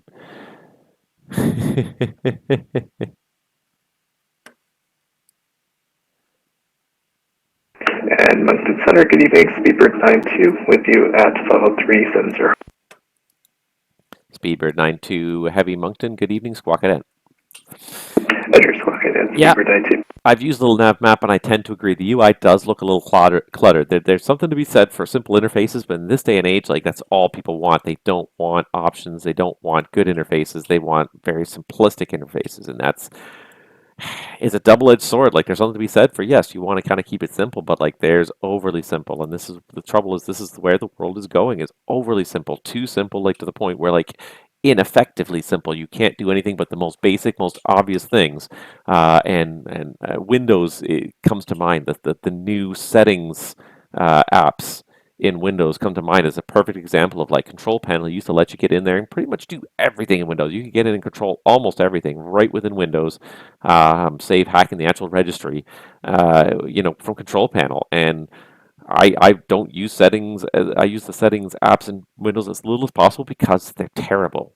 They're simplistic, and most of the options are hidden to the point where you can't even find what you're looking for most of the time. You know you could change it somewhere, but it's hidden, and that's again that's the Appleification of everything. It's like everything's got to be simple. The interface has got to look really pretty, and it's got to be super easy. You just got to be just like slide this that up there, and then that's the only thing that makes it good. And it's like sometimes you need to have an interface that has more stuff on it than, you know. Another perfect example is like just recently my bank changed their website, their online banking website. And instead of having a nice list of all your accounts on the web page, now it's got these giant blocks that are like a quarter of your screen as each account. And it's like I used to be able to like look at all my accounts in one page and see the balance of, the balance in my deposit accounts, what my credit cards were at and everything like that, all on one page. You could just look at it and it was there on one page. And now you got to scroll down because there are all these giant blocks because most people want to look at it on a mobile website. It's like, well, why are you designing for the lowest common denominator? Why not design a useful interface for people who don't want to scroll everything on their mobile device? But no, they've had to make it look prettier and look simpler for people on mobile. But what about people who want to use the desktop and actually be able to see everything? Now I have to scroll through back and forth to try and I'm trying to compare what's my credit card balance versus my checking balance. So do I have enough money to pay them? And I have to scroll up and down this huge screen because they made it all Apple-like, where it's all big and pretty and it's not very effective, but it looks good. It looks really good. It's not very effective, but it looks good. Yeah, it frustrates me. The internet is getting. The internet is not getting better, anyways. The internet is getting worse year by year now. It's because everyone's tapping away on mobile devices and nobody actually uses a keyboard anymore to actually access information, which is very, very frustrating. Because it's touchscreens are not a very good input device. They're okay for output and they're great for kind of scrolling around. But again, if you're looking at everything on these little tiny screens, oh my God, we're all getting nearsighted. I'm bad at it too sometimes. I try not to, and I'm going to have one of these days, and I've said it for a little while. I'm going to have a phone-free day one day. I don't know when it's going to be because I kind of have to. You almost have to plan it. You almost have to plan it because you need it for certain things, certain functions.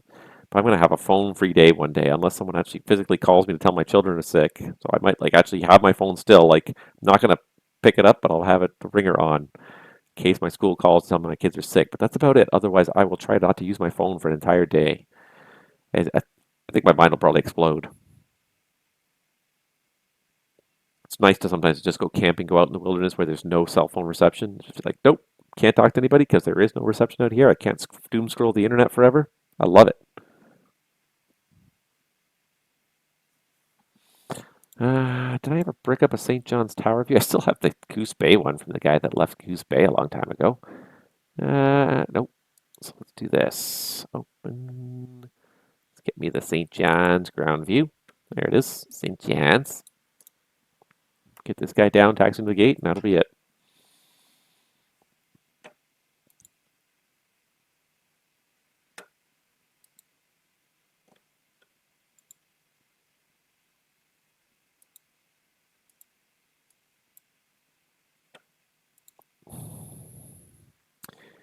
Just so you know, I'm probably going to shut center down in about 20 minutes as soon as Dalton lands in St. John.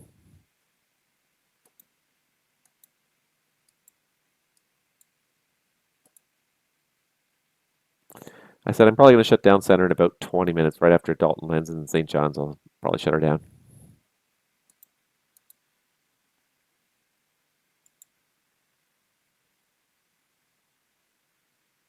There's two guys trying to go to Toronto now. It's just I'm fading here too.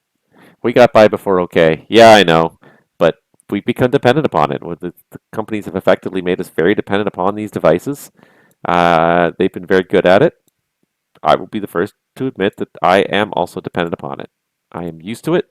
I use it. The thing is, and someone made the great point that cell phones in and of themselves are not bad things, and smartphones in and of themselves are not bad things. And they were referencing Steve Jobs on this, but it's the way they've been implemented with the addictive nature of the social media that is just pretty much garbage for the brain at this point. It was a great, and there's another example of like a company where like, it was a great system in the beginning. It allowed people to communicate, but then they had to monetize it. And so now you're just at the hand of the algorithms on all the social media websites, and it's all about monetizing your eyeball moments. How many times can I put an ad in front of your eyeballs while you're pretending to interact with your friends through a digital device where you're not actually really interacting with them, though? It's just a pretend relationship you're having with these people. Uh, you know, if we if we were to delete all the social media apps off our phones would become a lot more useful as tools. But even then, it's like I think most of us are probably getting dumber for having smartphones, and that's not what Steve Jobs wanted when he designed the smartphone. He thought it was something that was going to help augment humanity and make us more productive as make our brains more productive because we could free our brains up to do other tasks. But the tasks we're mostly freeing our brain up to do nowadays are such stupid tasks. And if we could get rid of most of the social media apps, like I'm I read about all these people that have these light phones, these simple phones, and I like them. Go ahead.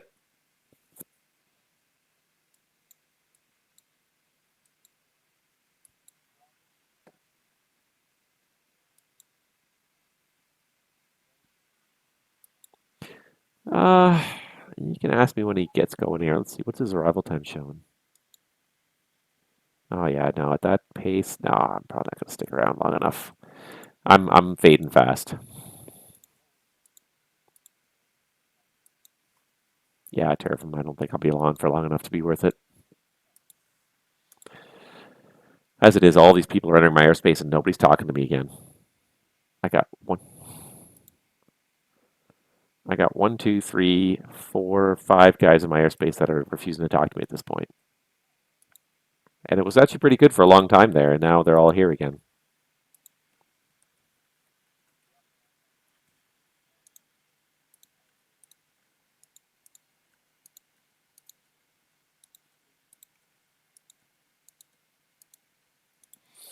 Now I just pinged them all twice because it's just like it's ticking me off. It's like one person once in a while, but like some of these people, like it just Provincial 2258 descend 3000. You're cleared. St. John's Airport, RNAV Zulu runway 10 Gibby transition. Hey, could be St. John's Airport, RNAV Zulu 10, give you transition and down 3000 for Chill 55. Right.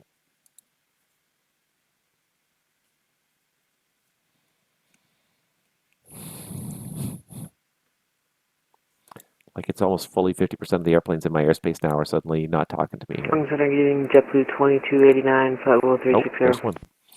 JetBlue 2289 Moncton, good day. Squawk codes 3164. 3164, JetBlue 2289.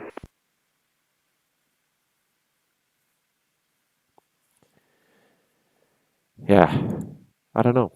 But yeah, if we were to take all of our phones and just like get rid of the social media apps, that would probably be the best thing we could all do as a civilization, as a society. Use them as communication tools, but even then, like we're getting dumber because we're just we don't memorize facts anymore. We're just like, I'll look it up again tomorrow if I've forgotten it by then. JetBlue 2289, identify flight level 360. People have forgotten how to navigate. Like, heaven forbid you hand someone a paper map now. Find your way from this address to this address using this map. Like no one, 90% of people could never figure it out now. We're so dependent upon it, and I use the same. And like I tried the other day to just get around it without opening Google Maps, and I like Google Maps, and I don't even like it necessarily for the directions, but I like it just for the traffic balancing. It's like it tells me where the traffic is. It shows me where the traffic is and what the fastest way is. When you've got multiple options down the highway, knowing the fastest route, and sometimes that could save you like 10 to 20 minutes. Like it's not, sometimes it's only 1 or 2 minutes, but sometimes it's 10 or 20 minutes if you can avoid a particular slowdown. So it's nice, but like it's nice to know you can still remember how to get around the stupid city without looking at your phone, without looking at the moving map inside your car. We got around for years and centuries without these things, and we could go back to doing it again. We should, we must.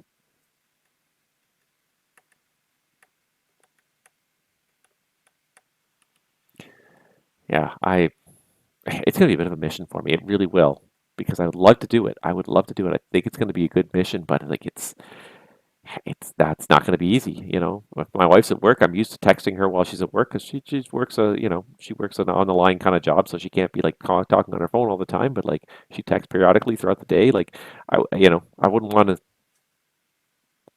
necessarily what's the word isolate her just because I'm trying to have a non-phone day. But at the same time, like it would be such a good thing in practice to have that, just even for a day or so.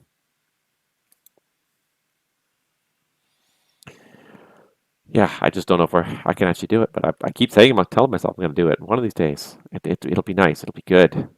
Less time staring at the screen, he said as he streamed on social media. But yeah, I mean, YouTube before it was like such a clickbait, algorithm-based system was a good system. The whole idea of being able to store videos online and let anybody watch them is great, but yeah, the algorithm, the way it's distributed, it's all about the algorithm and the design of these apps are designed to capture your eyeballs and keep them there as long as possible instead of just like, I came here for this piece of information, I'm going to look at that, and then I'm going to walk away, which is what it should be, but it's not what it is.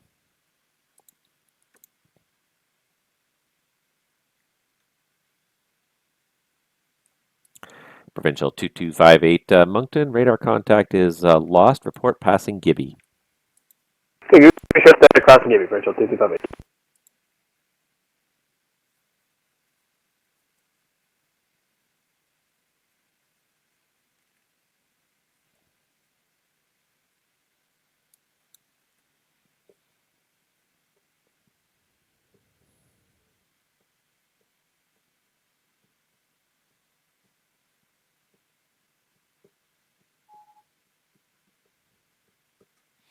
All right.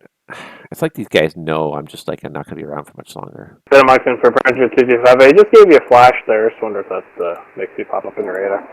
Provincial 2258 negative. I'm not sure why, but there's always been a radar shadow around St. John's here online, so I can never see anything below about 8 to 10,000 around St. John's.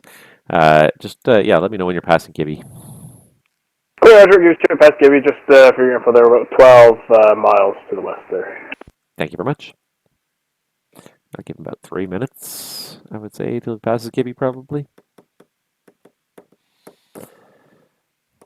And then we'll pull the plug here shortly. I don't know if I look the part, but I feel tired. I feel tired. It's not that late, but I got a really early start this morning. It was a pretty early start. I might go to bed earlier than I even planned to. I was going to work on my next presentation, my next video a little bit here during my downtime, but I just don't think I'm going to do it.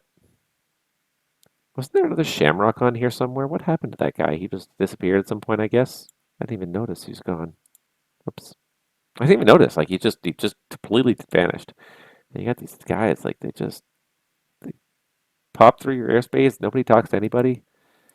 Honestly, just because you're en route doesn't mean you can't talk to people. If you're not going to be near the computer for more than 30 minutes, log off. Plain and simple.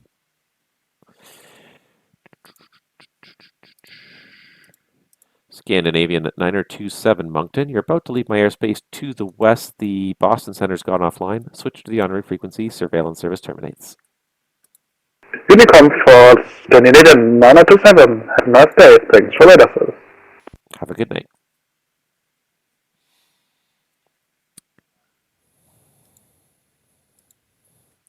Yeah, you can send it to me. I'll climb them up further. Good night.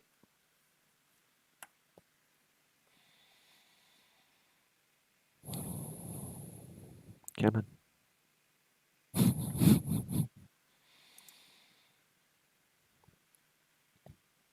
Is this live updated here? No. Seems like that number's lower than it was. Maybe not. I think it's just a ghost.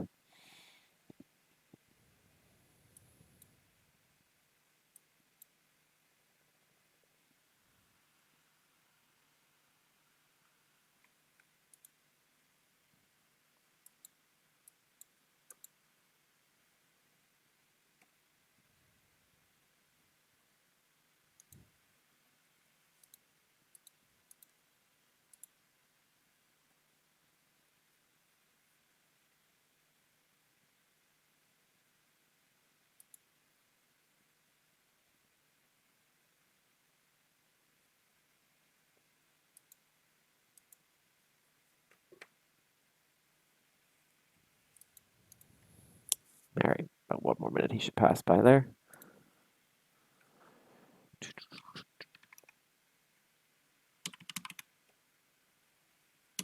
Hey, Moncton, you can check Frenchville 225, just crossing Gibby.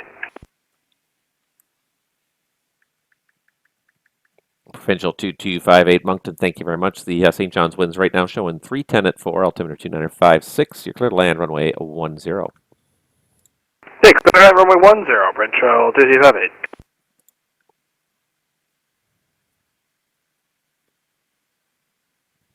Moncton Center, Canada 6 left and climbing through 17,000 for flight level 230. Air Canada 611, good evening. Continue climb, flight level 280. Continue climb, flight level 280, Air Canada 611.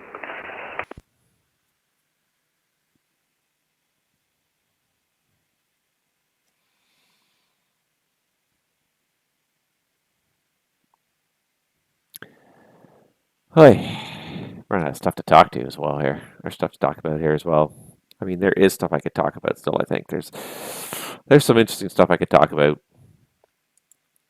There's the whole honeycomb kind of situation right now, which is a little bit interesting, and I wonder if a buddy point out like there's some real questions over whether honeycomb is even still kind of a viable entity right now. They've been complaining that COVID and supply restrictions have kind of killed a lot of their business.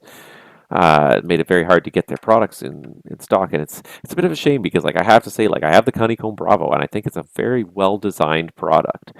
For me, luckily, it's been very reliable, but apparently their customer service has been really spotty at best as of late, to the point of being non-existent and completely unresponsive to a lot of people, and their ordering system is they're taking orders for products, but then they're telling people that it's going to be 6 to 9 months before they're getting the products. The Charlie pedals, they even though they're supposed to be in stock, or they're saying it's weeks and months till they're going to be months and months until they're going to be shipped, possibly a year or more before they're going to get shipped, and it's a bit taking money under false pretenses. I'm kind of glad, I went and I bought my honeycomb in a store. I went to a store, got it straight off the shelf, so it's at least an actual physical box that you're paying for.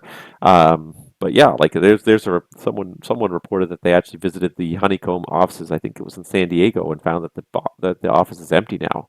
That it's the space they're leasing is empty, which is just again, it kind of speaks to do they do too much too soon? Bite off more than they can chew, because it's definitely I think was it the last Flights in Expo where they announced 6 new products. It's it's great, it's really good. Do you think you can bring that many products to market? It's taken a long time to bring the Charlie to market alone, let alone now you announced 6 products. Well, great, you're going to bring 6 products to market over the next 10 years. It's great. It's such a well designed product too. I really like it as from a standpoint of being a simmer. It's very flexible. It does all sorts of great things.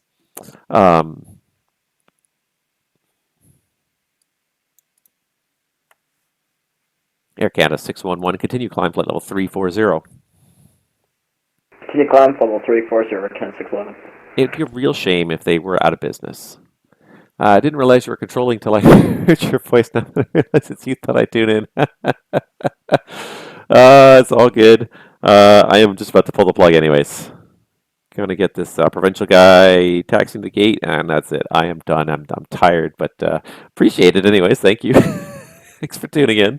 As you can tell, it's up on my other screen here, and it's a big screen, so in order to see the chat, it's on the far side of the screen. It's actually pretty far to look there, so I keep on having to crane my head. It's not when you're working out of different rooms that are not yours, it's you make the best of the situation you have. I could try and sit somewhere else in this room, but it probably wouldn't be any better.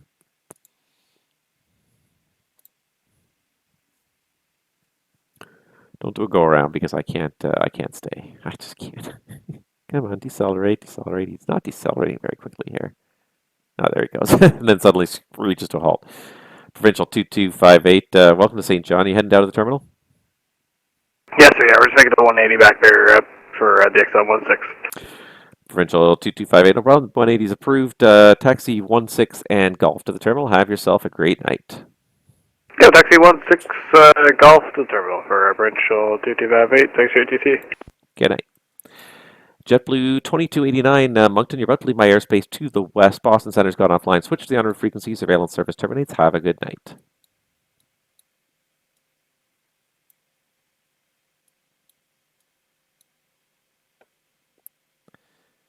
JetBlue 2289 Moncton.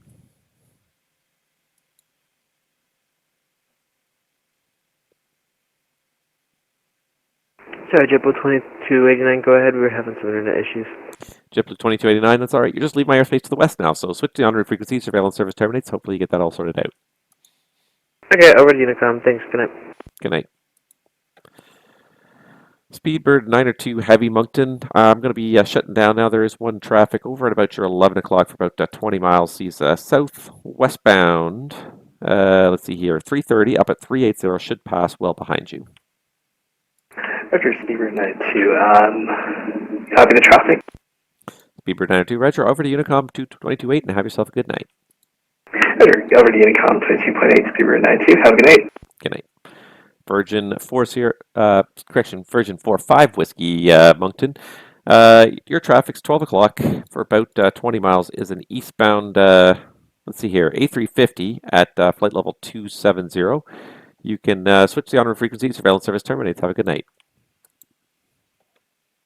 Copy the traffic and over to Unicom. Good night, Virgin 45 Whiskey. Thank you. And Air Canada 611, short stay with me. You can switch to Unicom 122.8. Shutting down now. Have yourself a good night. We'll see you next time. 22.8, thanks so much, Navs. Have a good night. Good night. And if anybody else is on Moncton Center frequency, Moncton Center is now closed. Switch to the on-route frequency. Good night. Yeah, it's another hotel room TV setup, exactly. So a huge TV, like over here, but like the desk is not in front of it, so it's in a horribly awkward spot. It's just the way it is. So that's all you're doing, man. You're just making the best with it. Like you need to have a second screen when you're streaming, so you can kind of just see what's going on and have a better overview. But it's so awkward because it's like way over here, and especially to see the chat, which is way on the far side of this big screen. It's all the way over there. I have to look so far in that direction. So if I'm not making eye contact, it's because this screen is so far away. Like it'd be nice, if it was kind of like right above me here, where I could kind of make a little bit more direct eye contact. But that's it. Anyways, in the meantime, guys, thank you so much for tuning in. Have yourselves a great night. We'll hopefully catch you guys all again in another stream. I'm hoping to do the last stream of season 11 of my Pilot's Life career this week. I didn't do it last week. I had my day off that I was supposed to have. I was thinking of doing it. Ended up being stuck at work for an extra day and completely killed that day off. So hopefully this week we'll get that done. And in the meantime, have a great weekend wherever you guys are. Have yourselves a great night. Stay warm if you're in Canada because it's cold everywhere. We'll see you guys all at the next stream. Have a great night.